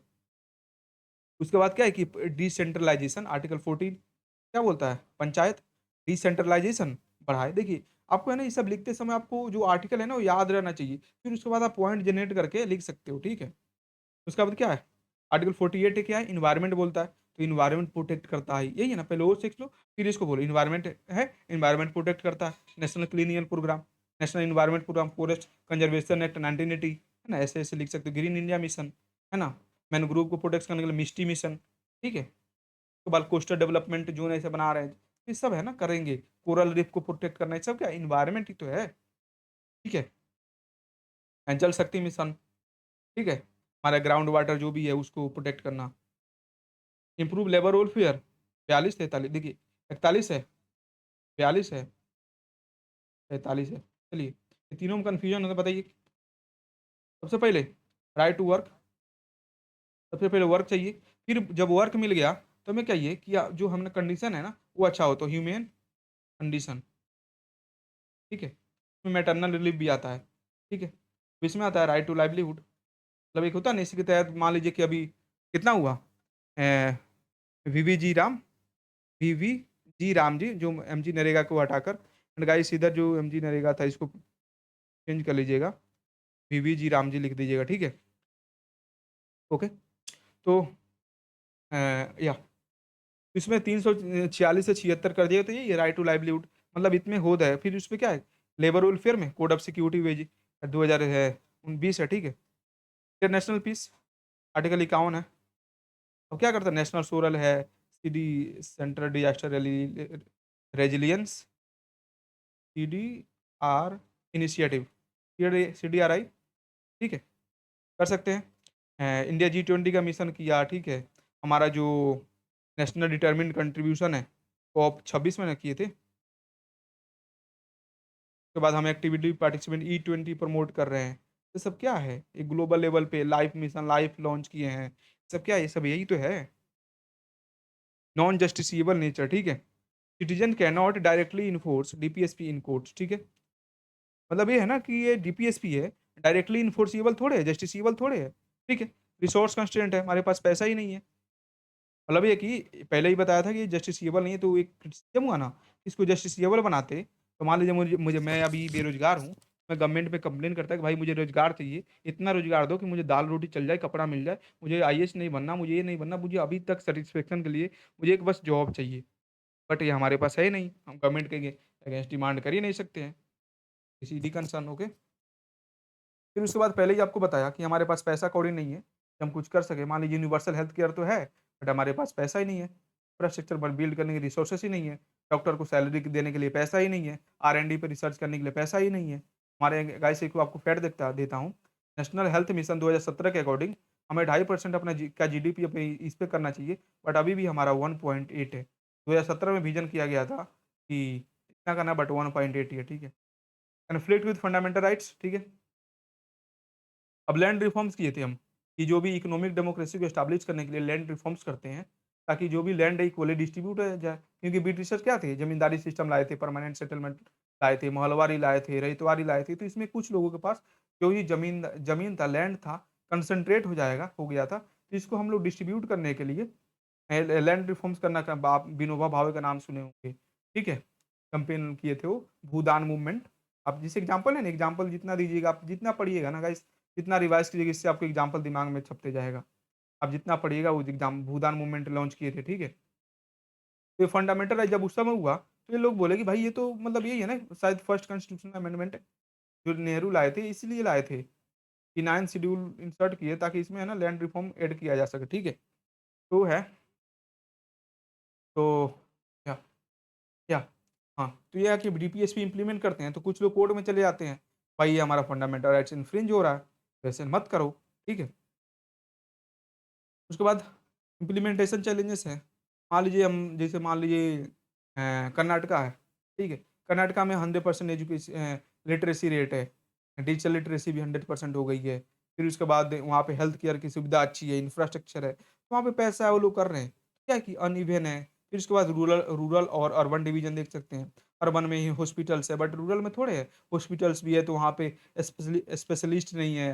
मान लीजिए मुझे कान का डॉक्टर से दिखाना, वहाँ पे नहीं है, हार्ट का डॉक्टर है, तो बोला दिल्ली जाओ, पटना जाओ, या अपना शहर में जाओ। मान लीजिए मैं वेस्ट चंपारण से हूँ, बोलेगा बेतिया जाओ, ठीक है, कंफर्टेबल। फिर उसके बाद है broad and international aspirational language, मतलब वो ये कि ये तो केवल बड़ी बड़ी बातें की गई है, यूनिफॉर्म बेंचमार्क है, लाइवलीहुड है, कि ये सब है लिविंग वेज, बट ऐसे थोड़ी है कि लिविंग वेज सबका एक हो जाएगा। मैं मान लीजिए मेरे घर पे मैं 2 भाई 1 बहन हूँ, ठीक है? अब मेरे है कि अब पढ़ाने के लिए मुझे हम लोग को पैसा चाहिए, मेरे फैमिली वाले नहीं है बट हमको पैसा ज़्यादा चाहिए।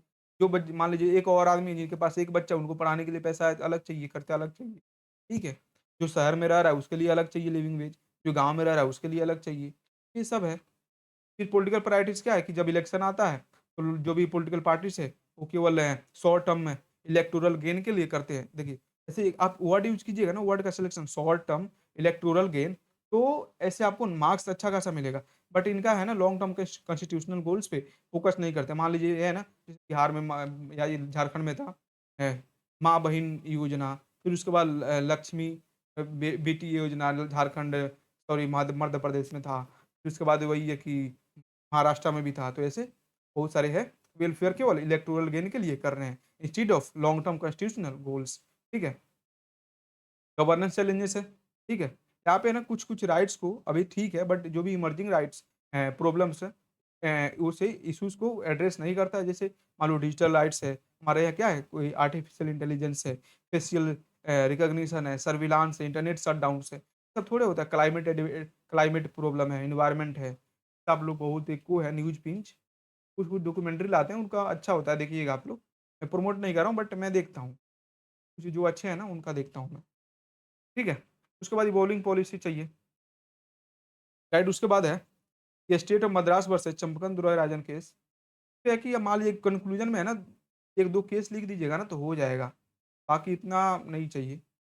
फिर ठीक है, फंडामेंटल राइट्स ब पहले था कि इसमें मैंने बोला था कि जो भी फंडामेंटल राइट्स है मतलब अगर क्वेश्चन पूछ देगा, कि दोनों में कौन सुप्रीम है, फंडामेंटल राइट्स और डीपीएसपी। फंडामेंटल राइट्स इन्फोर्सिएबल है, जस्टिसिएबल है, आर्टिकल 32 के अकॉर्डिंग कोर्ट में जा सकते हैं, बट इसके लिए आप नहीं जा सकते, ठीक है?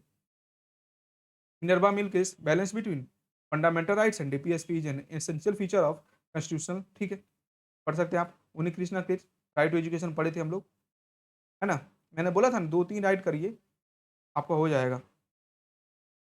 एक टॉर्चर वाला पढ़े थे, वो सब धीरे-धीरे पढ़िएगा ना जितना पढ़िएगा, हो जाएगा। ना हो तो एक बार और अगला संडे को, तीसरा संडे को, एक बार और इसका और फिर अगले संडे को, अगले सप्ताह में जो पढ़ेंगे, एक बार कंपाइलेशन 2-3 घंटे का मैराथन लाएँगे, एक बार आप बैठिएगा पीडीएफ लेकर सामने बैठिएगा, पूरा रिवीजन हो जाएगा, ठीक है? उसके लिए रिसेंट डेवलपमेंट है, पीएम पोषण किए हैं, आर्टिकल न्यूट्रिशन करने के लिए, वो क्या है कि एडेक्वेट लाइवलीहुड बोलता है, 43 क्या बोलता है? हेल्थ हेल्थ बोलता है, हेल्थ और न्यूट्रिशन, ठीक है? तो न्यूट्रिशन मिलेगा इस पीएम पोषण से।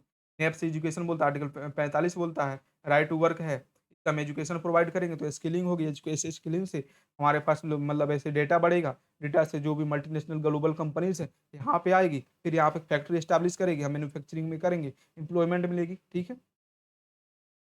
उसके बाद है क्या कि women reservation, inclusive inclusive governance, ठीक है? उसके बाद क्या है 39 है, इलीगल एड, उसके बाद ये आप पढ़ लीजिएगा, ऊपर पढ़े हुए हैं, ठीक। अब इसका है कि इम्प्लीमेंटेशन अभी तक कितना हुआ है, इम्प्लीमेंटेशन ऑफ डीपीएसपी सो फार, ठीक है? Although DPSP are non-justiciable, they have significantly shaped India's legislative, executive and judicial policy, ठीक है? Comfortable? Okay? Just 1 second guys, थोड़ा ओके, हाँ। तो गाइस इम्प्लीमेंटेशन ऑफ डीपीएसपी है, ये नॉन जस्टिसिएबल है गाइस। बोल रहे हैं ना इतनी ज़्यादा मैराथन देखते हैं आप लोग, कहीं भी वीडियो देखते हैं, तो आप है ना लोग इतना मेहनत करेगा, आप पूरा तरह वीडियो देखे हैं, तो चलिए सब्सक्राइब कीजिए, नहीं कीजिए वो तो आपकी बात है, बट सब्सक्राइब करने से आपका कोई नुकसान नहीं होगा। आपको बस ये है कि आप जा रहे हो, किसी को बोल दिया आप अच्छे दिख रहे हो, बस इतना ही है। अब लाइक कर दिए, कमेंट में दिल भेज दिए, हाय भेज अच्छा बोल दिए, कंटेंट अच्छा है, सजेस्ट दे दिए कि भैया आपका थोड़ा मान लीजिए स्पीड धीरा कीजिए, थोड़ा वीडियो क्वालिटी बढ़ाइए, थोड़ा वीडियो जल्दी लाइए, थोड़ा इस पे टॉपिक बढ़ाइए। ये थोड़े मतलब ये है कि मैं जा रहा हूँ दोस्त को बोल रहा हूँ, आप तुम जीन्स पहने हो, जीन्स अच्छा है, बस इतना ही है, कम्प्लीमेंट है। तो सच में आदमी थक जाता है। This is my first experience.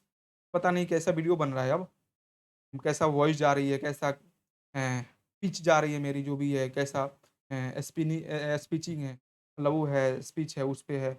तो बट गाइस अभी हम बहुत करीब आ चुके हैं, खत्म करते हैं इसे। सोशल जस्टिस एंड वेलफेयर, ठीक है? तो गाइस लुक क्या है कि हमारा डीपीएसपी है, नॉन जस्टिसेबल है, बट क्या है कि हमारा जो legislative, executive and judiciary policy है, ये बहुत ही मतलब इन्फ्लुएंस्ड है, ठीक है? चलिए एक-एक करके एग्ज़ाम्पल देखते हैं। आर्टिकल 38-39 लैंड रिफॉर्म हुआ था, ठीक है?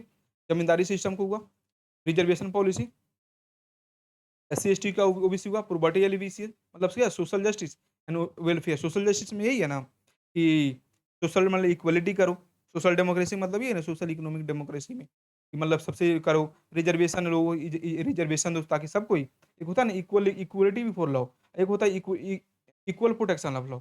इक्वल प्रोटेक्शन मतलब होता है कि सबको राइट्स समान दो। मान लो जो मैं हूँ, मैं मान लो 5 फुट का हूँ, कोई बंदा 8 फुट का है, तो मुझे 3 फुट और नीचे से दो और फिर मतलब मान लो मतलब एक चलिए फिर से एग्जांपल देता हूँ। एक दूर का मतलब वस्तु है, ठीक है? रखा हुआ है और बोलना है तुम दोनों में से देखो, जो देख लेगा अच्छे से उसका बता देगा, उसको एक गिफ्ट दिया जाएगा। बट बोला जाएगा भाई मैं तो छोटा हूँ, ये ऊपर से देख ले आगे आगे दीवार है, तो क्या करा जाएगा कि मेरे ऊपर 3 फीट का एक वो लगा दिया जाएगा जो गवर्नमेंट प्रमोट करेगी। मैं उस पे चढ़ के मतलब गवर्नमेंट के कंधे पे चढ़ के मैं देखूँगा वो।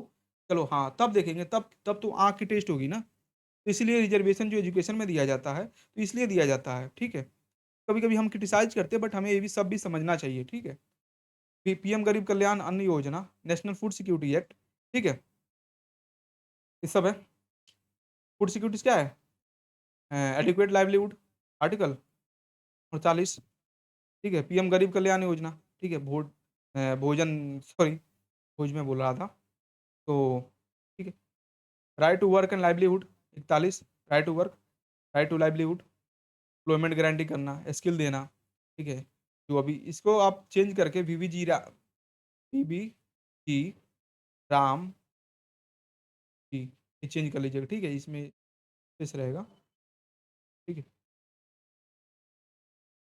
Education article 45 right to work में भी एजुकेशन आएगा तभी तो स्किलिंग होगी। आर्टिकल 86 है राइट टू एजुकेशन लाए, ये जोड़े फिर राइट टू एजुकेशन लाए, ठीक है? इक्वल जस्टिस प्रोवाइड करेंगे। नालसा लोक अदालत हुआ, आर्टिकल 39 है। यही ना सिग्निफिकेंस बताना है एंड जो हम अभी तक सॉरी इम्प्लीमेंटेशन बताना है। जो अभी तक ये है ना ये सब जो भी गाइस जो भी है ना मान लीजिए फ्री का फंड आते हैं सब वही है वेलफेयर है। आपको स्किलिंग मिल रही है प्रधान पीएम के भी कौशल विकास योजना ये सब क्या है स्किलिंग है। आर्टिकल 41 और आर्टिकल 45 के अंदर आता है ठीक है इक्वल जस्टिस है ठीक है ई कोर्ट्स ला रहा है ताकि एक्सेसिबिलिटी बढ़े ये सब क्या है ये सब यही है ना इसी के मतलब हम जो पहले नहीं किए थे अब कर रहे हैं ठीक है ना, पंचायती राज है, डिसेंट्रलाइजेशन हो रहा है सिस्टम, ठीक है, लोकल सेल्फ गवर्नमेंट पे प्रमोट प्रमोट कर किया जा रहा है, ठीक है। उसके बाद है एजुकेशन में और लाइएगा, पीएम एकलव्य योजना, ये सब है ना धीरे एक अब देखिए मैं सब पढ़ाऊँगा तो हो जाएगा ना। पीएम एकलव्य योजना, ठीक है, पीएम श्री ये सब इस एजुकेशन में डाल सकते हैं। है ना, इसमें है कि वुमेन एम्पावरमेंट कहा जाएगा, जैसे बिहार कहा जाएगा तो आप जीविका-उविका मिशन ये सब कर सकते हैं, पर पंचायती लेवल पे हम कर रहे हैं, ठीक है। उसके बाद labour welfare code on social security maternity benefit दे रहे हैं, ठीक है। Public health and nutrition Ayushman Bharat लाए हैं, पीएम पोषण लाए हैं, नेशनल हेल्थ मिशन लाए हैं, ठीक है। एनवायरनमेंट के लिए environment protection national clean air programme, green India mission, ठीक है। ऐसे ये है ना एग्जाम्पल रिपीट है, सब रिपीट है। मैं जानबूझ कर रिपीट किया हूँ कि 15 एग्जाम्पल दोगे कोई याद नहीं करे, बट एक ही चीज़ को बार-बार पढ़ोगे तो आपको याद होते जाएगा, ठीक है। यूनिफॉर्म सिविल कोड, ठीक है, तो पता है? यूनिफॉर्म सिविल कोड मतलब चलिए जो जिनको नहीं पता हो, बहुत ही लेमन लैंग्वेज में पढ़ा बताता हूँ। मान लीजिए कि हमारे पास हम मतलब रिलीजन मेजर रिलीजन क्या है? हिंदू है, मुस्लिम्स है, बुद्ध है, जैन है, सिख है और क्रिश्चियंस है, इतने हैं। अब क्या है कि हर किसी में कस्टम्स अलग-अलग होते हैं पर्सनल लॉज़ में।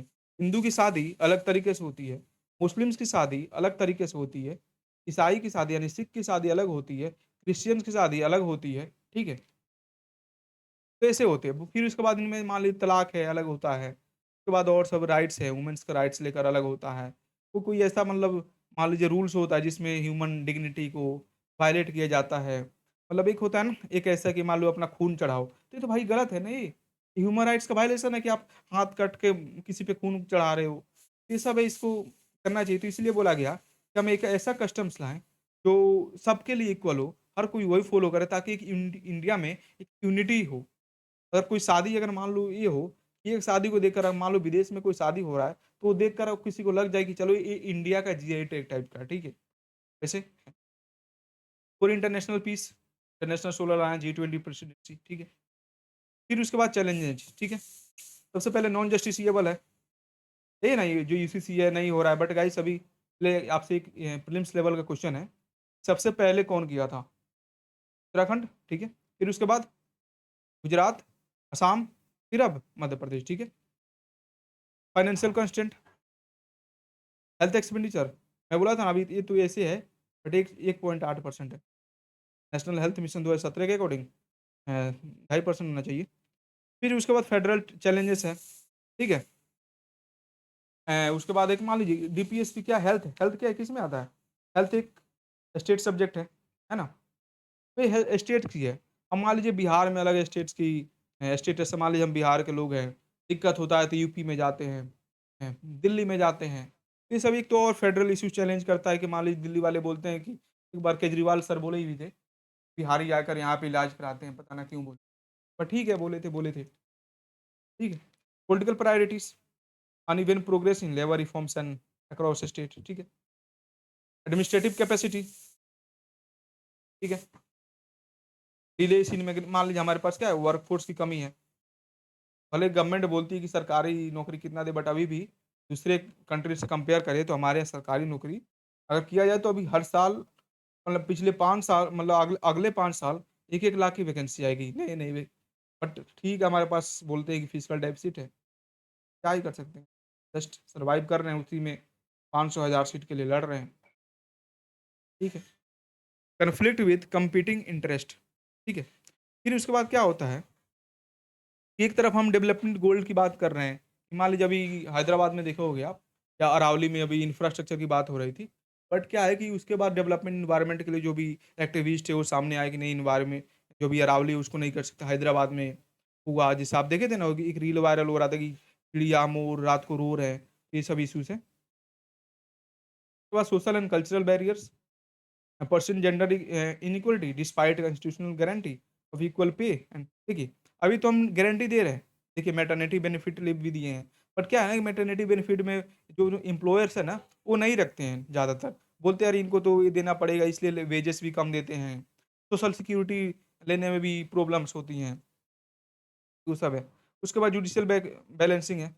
उसके बाद है ना, मतलब मान लीजिए इसमें भी दिक्कत होता है कि जुडिशरी को भी, कि डीपीएसपी को प्रायोरिटाइज करे, या फंडामेंटल राइट्स को करे, या क्या करे, या डीपीए फंडामेंटल ड्यूटी से इंटीग्रेट करे, क्या करे इसको, ये प्रॉब्लम होती है, ठीक है। अब पढ़िएगा, सब मैं समझा रहा हूँ, अब एक एक यूनिट खत्म हो रहा है, पढ़िएगा, दूसरा यूनिट खत्म हुआ फिर पढ़िएगा, फिर डीपीएसपी कर लेंगे, ठीक है।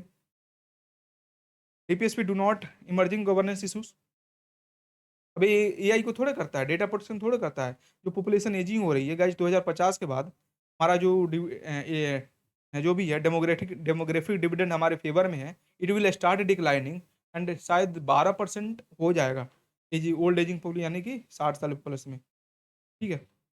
ओके, अब इसको अचीवमेंट करते हैं, क्या वेलफेयर स्टेट है, पॉवर्टी को रिड्यूस किया, इम्प्रूव्ड एजुकेशन को बढ़ाया है, गवर्नेंस हुआ है, लीगल एड हुआ है, ठीक है, पब्लिक पॉलिसीज में हेल्प किया, ठीक है। बट क्या है कि इसमें कि इसका इम्प्लीमेंटेशन अनइवन है। एजुकेशन हो गया, मान लीजिए कंकरेंट लिस्ट है, हेल्थ क्या है, हेल्थ स्टेट लिस्ट है, ठीक है। इसमें मान लीजिए केरला है, मान लीजिए महाराष्ट्र है, यहाँ पे लोग पैसा है तो ये लोग जल्दी इंप्लीमेंट कर रहे हैं, बट यूसीसी है, यूसीसी मान लीजिए उत्तराखंड है, ये ना अनइवन सेवरल डायरेक्शन, अनइवन लिखिएगा, अनइवन इम्प्लीमेंटेशन लिखिएगा,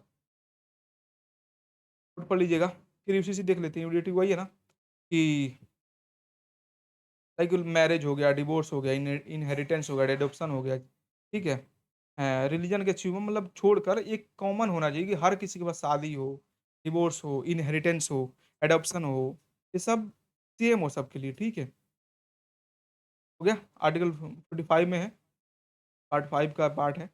ये है ना, एक सिंगल अगर यूसीसी पे क्वेश्चन आए, अभी तक नहीं आया, बीपीएससी में नहीं आया है, यूपीएससी में आया है, तो ऐसे कर सकते हैं, ठीक है।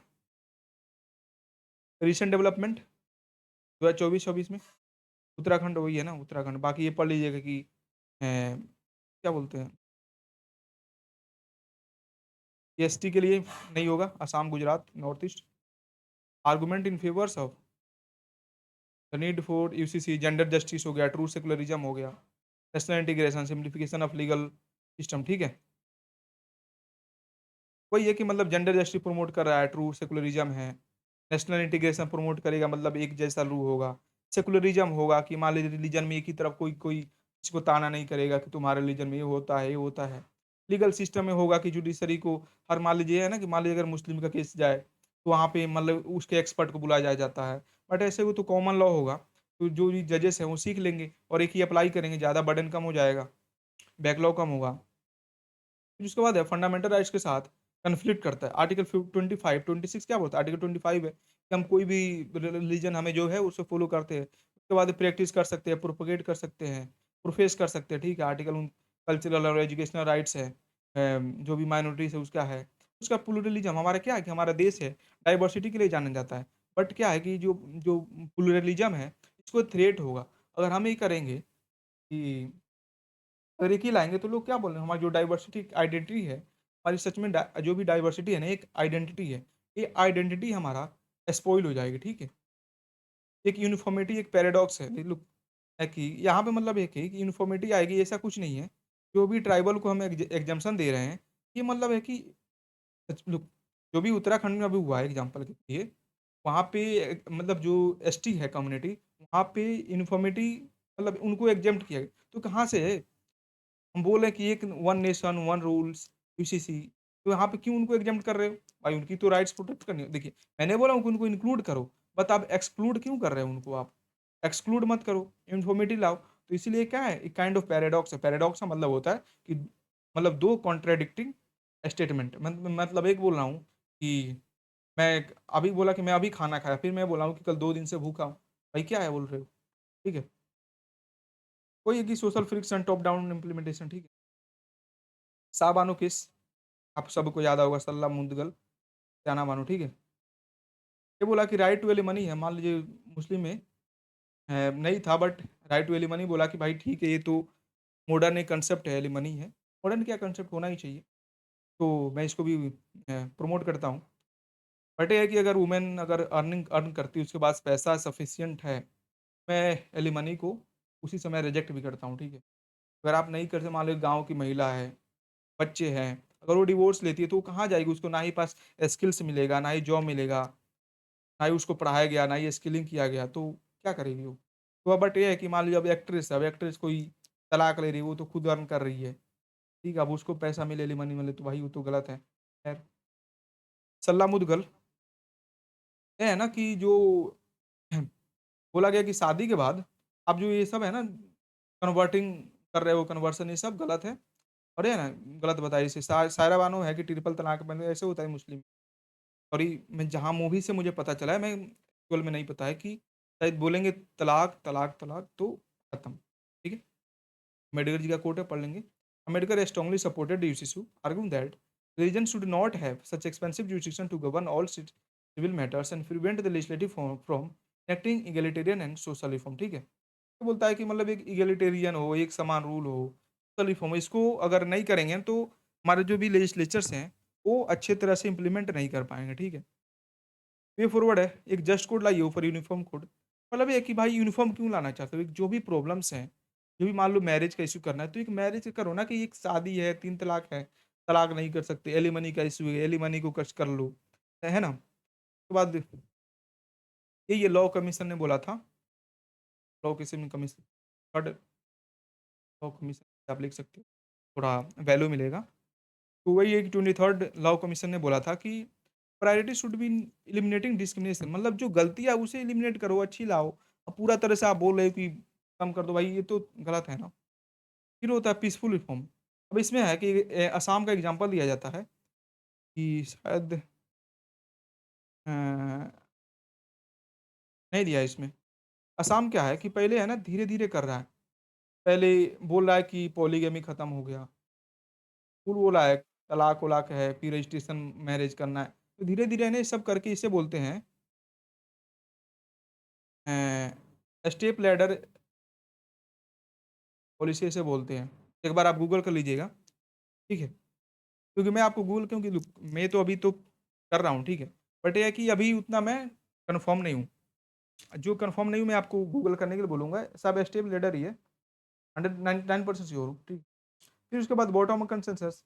ठीक है? सबसे पहले जो निचले लोग हैं उनसे कंसेशन लो ना, अब लगातार मान लो मैं हूँ, अब कोई ऐसे ऊपर से आएगी ऐसे करो, भाई ऐसे नहीं है, पहले नीचे से पूछो क्या आप चाहते हो?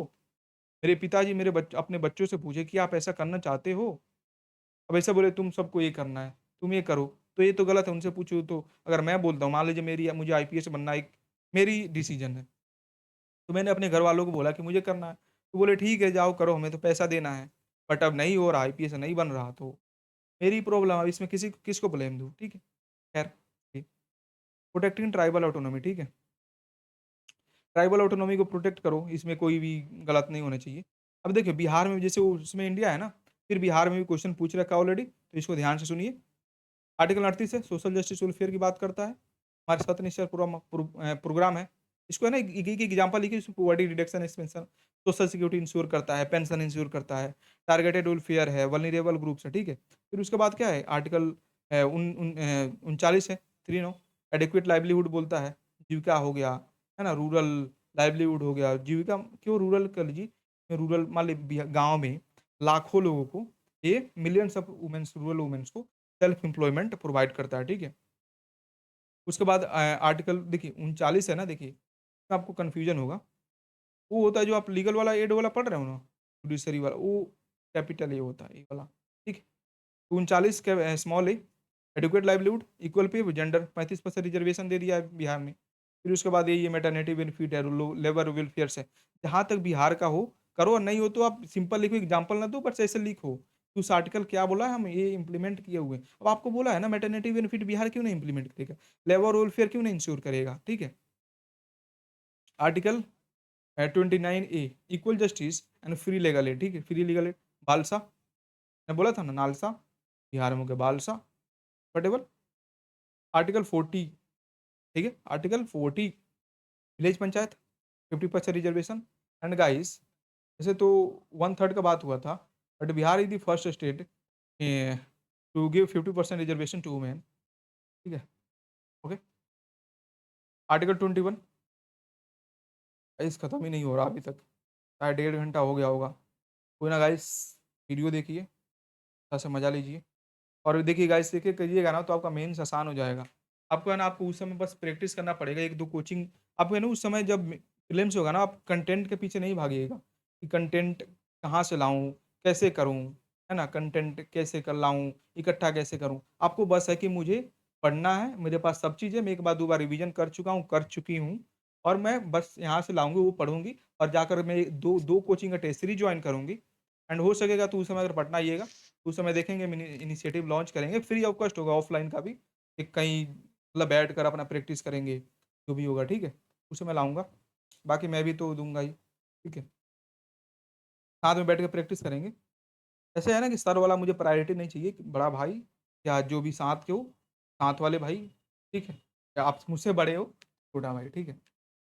तो ऐसे करेंगे, पहले आप कर लेना, फिर उसके बाद कॉन्टैक्ट करना, बैठकर यहीं पे पटना में आना, 2 कोचिंग जॉइन करेंगे टेस्ट सीरीज़ के लिए, और मैं अपना भी इनिशिएटिव कर लूँगा, 3 हो जाएगा, प्रैक्टिस करेंगे। मैं आपको पढ़ाऊँगा, आप मुझे करेंगे, डिस्कशन करेंगे, ठीक है? ठीक है?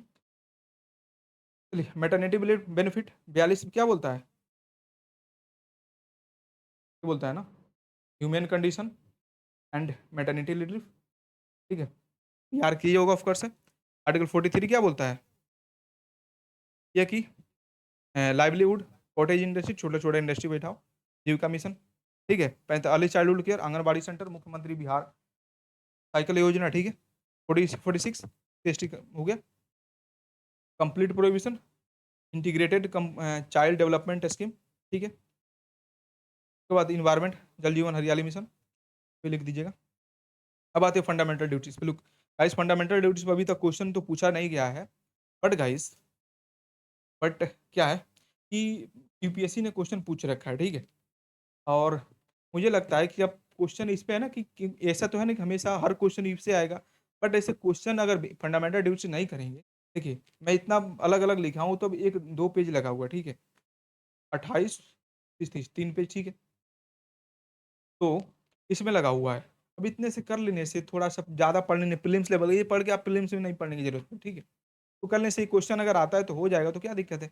आर्टिकल 4 ए, ठीक है? 42 कॉन्स्टिट्यूशनल अमेंडमेंट एक्ट, ठीक है? नेशनली 10 ड्यूटीज़ था।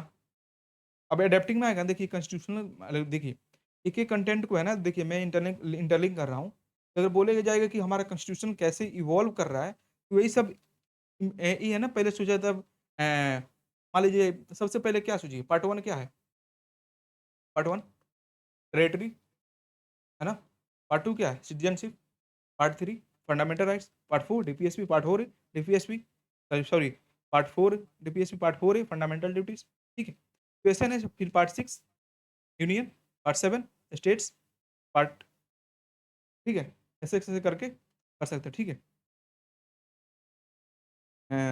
इसमें थक चुका हूँ सच में, बट खैर करते हैं, इतना तक हार तो नहीं मानेंगे, अभी तक यूपीएससी से हार नहीं माने हैं, बीपीएससी से नहीं मारे हैं, तो ऐसे कैसे हार मान जाए। Rights and duties are complementary, one can not exist without one other.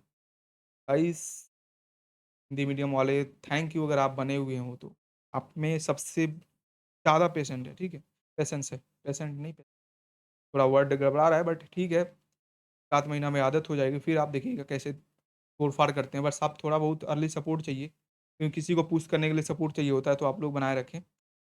हाँ, अधिकार और कर्तव्य एक दूसरे की पूरक, और एक एक के बिना दूसरे का अस्तित्व संभव नहीं है, ठीक है। Rights and fundamental duties are complementary to each other and one can not exist without the other, ठीक है, महात्मा गांधी ने बोला था, ठीक है।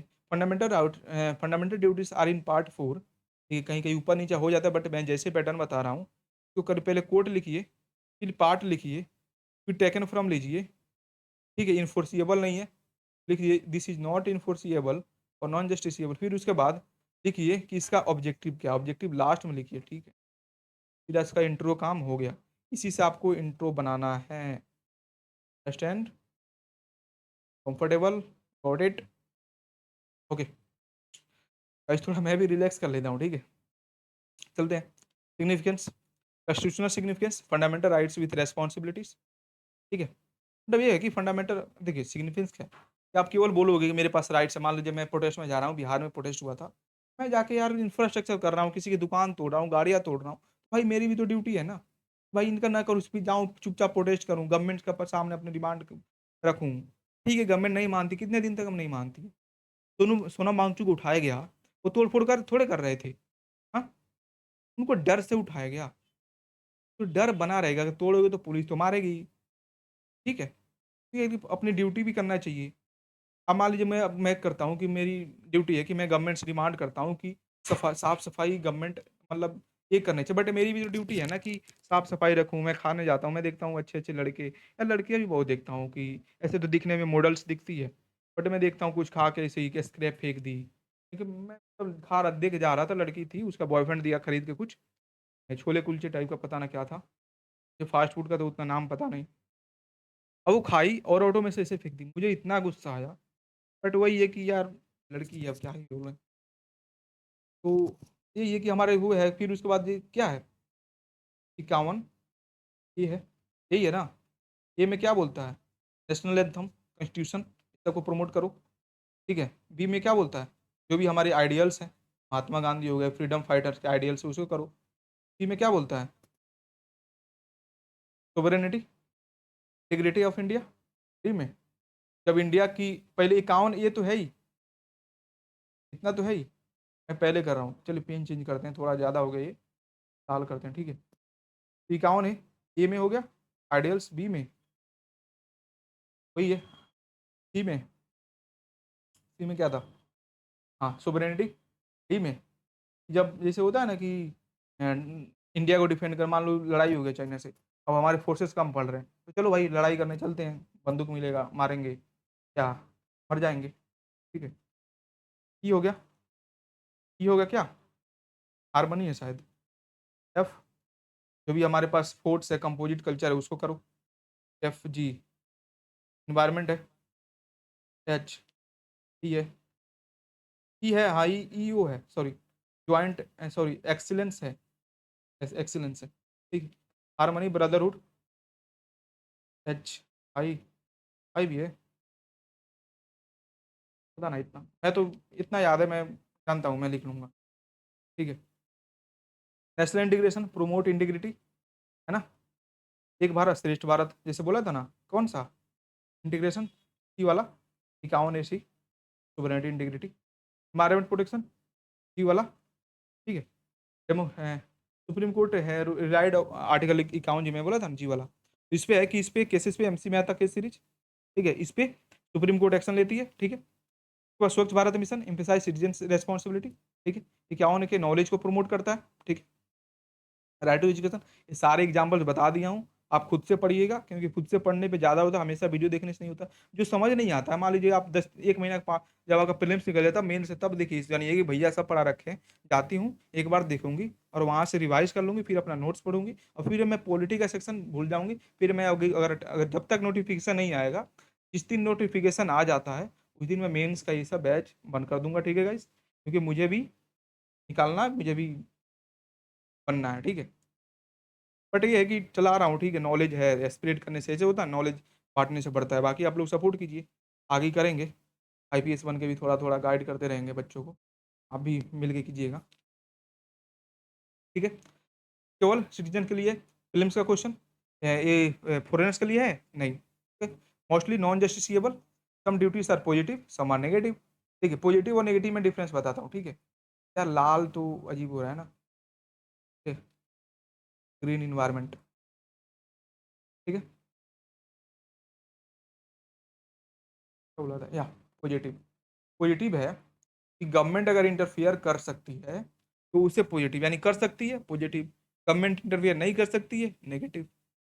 मतलब मान लो मैं अगर अपने रूम में गाना सुन रहा हूँ, एक म्यूजिक सुन रहा हूँ, उसमें गवर्नमेंट इंटरफेयर नहीं कर सकती है, दैट इज नेगेटिव। अगर मैं रोड पे ऐसे ही जाकर डीजे बजा रहा हूँ, लोगों को डिस्टर्ब कर रहा हूँ, देन ऑब्वियस है गवर्नमेंट और police officials will come and ask me कि स्टॉप योर सॉन्ग, ठीक है। ऐसे प्राइमरली पार्लियामेंट में इनेक्ट लॉस ऑफ इन्फोर्समेंट, ठीक है। Non justiciable several laws of apparel, sorry guys थोड़ा भी ऐसे है ना, बोलने से हो जाता है।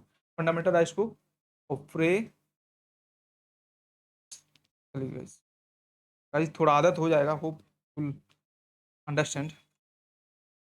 National respect, national flag prevention, अब ठीक है, मैं बोला था ना 51 ए, ये ठीक है। इसमें क्या है, एंथम हो गया, नेशनल फ्लैग हो गया, कॉन्स्टिट्यूशन होगा, प्रमोट करना। इसके लिए अब क्या है कि ऐसे क्वेश्चन आ सकता है कि इसको इन्फोर्स करने के लिए फंडामेंटल ड्यूटीज को क्या क्या लीगल स्टेप्स लिए गए हैं, ठीक है। तो 51 ए को करने के लिए prevention of insult to national honours act, ठीक है। फिर इन्वायरमेंट को 51 ए जी को इन्वायरमेंट प्रोटेक्शन एक्ट 1986, फिर इसी को फॉरेस्ट कंजर्वेशन एक्ट, ठीक है। राइट टू चिल्ड्रन फ्री कितना है 51 ए, ठीक है, ओके। ये हो गया फंडामेंटल ड्यूटीज पब्लिक प्रॉपर्टी के लिए, prevention of damage to public property, ये सब आपको याद करना पड़ेगा। लास्ट वाला याद ना करो ना तो बट फिर भी ये मेंस के लिए याद करना ही करना पड़ेगा, ठीक है। फिर उसके बाद कुछ ऐसा ना एग्जाम्पल ये सब है ना, कंक्लूजन में लिखने में मदद मिलेगा, ठीक है। फिर उसके बाद लिखेंगे AIIMS students union versus AIIMS, AIIMS में सुप्रीम कोर्ट ने बोला था कि जो fundamental rights are equally important for constitutional governance, जैसे महात्मा गांधी कोर्ट था ना कि fundamental duties and sorry fundamental rights and fundamental duties are complement to each other and one can not exist without another, ठीक है। ऐसा कोर्ट ये भी लिख सकते हैं, वही वाला कोर्ट। ऐसा ना आपको पॉइंट बढ़ाना, आपको सब पता होता है, मुझे पता आपको सब पता है, बट ये कि लिखने नहीं आता, लिखना सीख जाओगे, बस जुड़े रहिए। बस बिजू बिजो इमैनुअल में क्या बोला था, ये है कि नेशनल एक केस हुआ था गाइस, एक मूवी चल रहा था अभी, एक बार हुआ कि एक सुप्रीम कोर्ट में जजमेंट दिया था कि जो नेशनल एंथम चलता है ना मूवी में, तो आपको खड़ा होके गाना पड़ेगा। बट ये है कि इसमें एक था कि एक बंदा था, वो खड़ा हो गया बट वो गा नहीं रहा था, ठीक है। स्कूल था कोई चर्च उर्च का, क्रिश्चियन स्कूल, तो गा नहीं रहा था। तो सुप्रीम कोर्ट ने इसे फिर बोले बाद में रिवर्स किया। इसमें विजय इमेलुअल वर्सेस स्टेट ऑफ केरला में बोला सुप्रीम कोर्ट ने कि जो फंडामेंटल राइट्स हैं ये है ना, मतलब national anthem can not override, मतलब fundamental duties can not override fundamental right, ठीक है। ओवर नहीं कर सकता है guys, both are complementary to each other. Complementary मतलब मान लो क्या है कि पति पत्नी है, कोई किसी पे इन्फोर्स नहीं कर सकता कुछ, कोई किसी को ओवरराइड नहीं कर सकता। इसका मतलब है कि दोनों एक दूसरे के इक्वल हैं। अगर कभी पति बोलता है तो पत्नी सुनेगी और पत्नी बोलती है तो पति सुनेंगे। तो with this concept you can easily remember this all things, concept, okay. फिर क्रिटिसिज्म है फंडामेंटल नॉन जस्टिसेबल, भाई इसको जस्टिसेबल बनाओ ना फिर। मान लो यूएई में जाते हो, अब कुछ करते हो आपको उस समय आपको वो आ जाएगा, नोटिस आ जाएगा, चलो भाई इतना पनिशमेंट करो। भाई डर जाता मैं जाऊँ, मान लो कि हमेशा ही पुलिस वाले खड़े ही नहीं रहे, हमेशा 500 का चालान कट जाए, भाई पैसा देना ही है, और चाहे अकाउंट लिंक हो, अकाउंट से पैसा अपने आप कर दे लो भाई। मैं हमेशा हेलमेट पहन के जाऊँगा।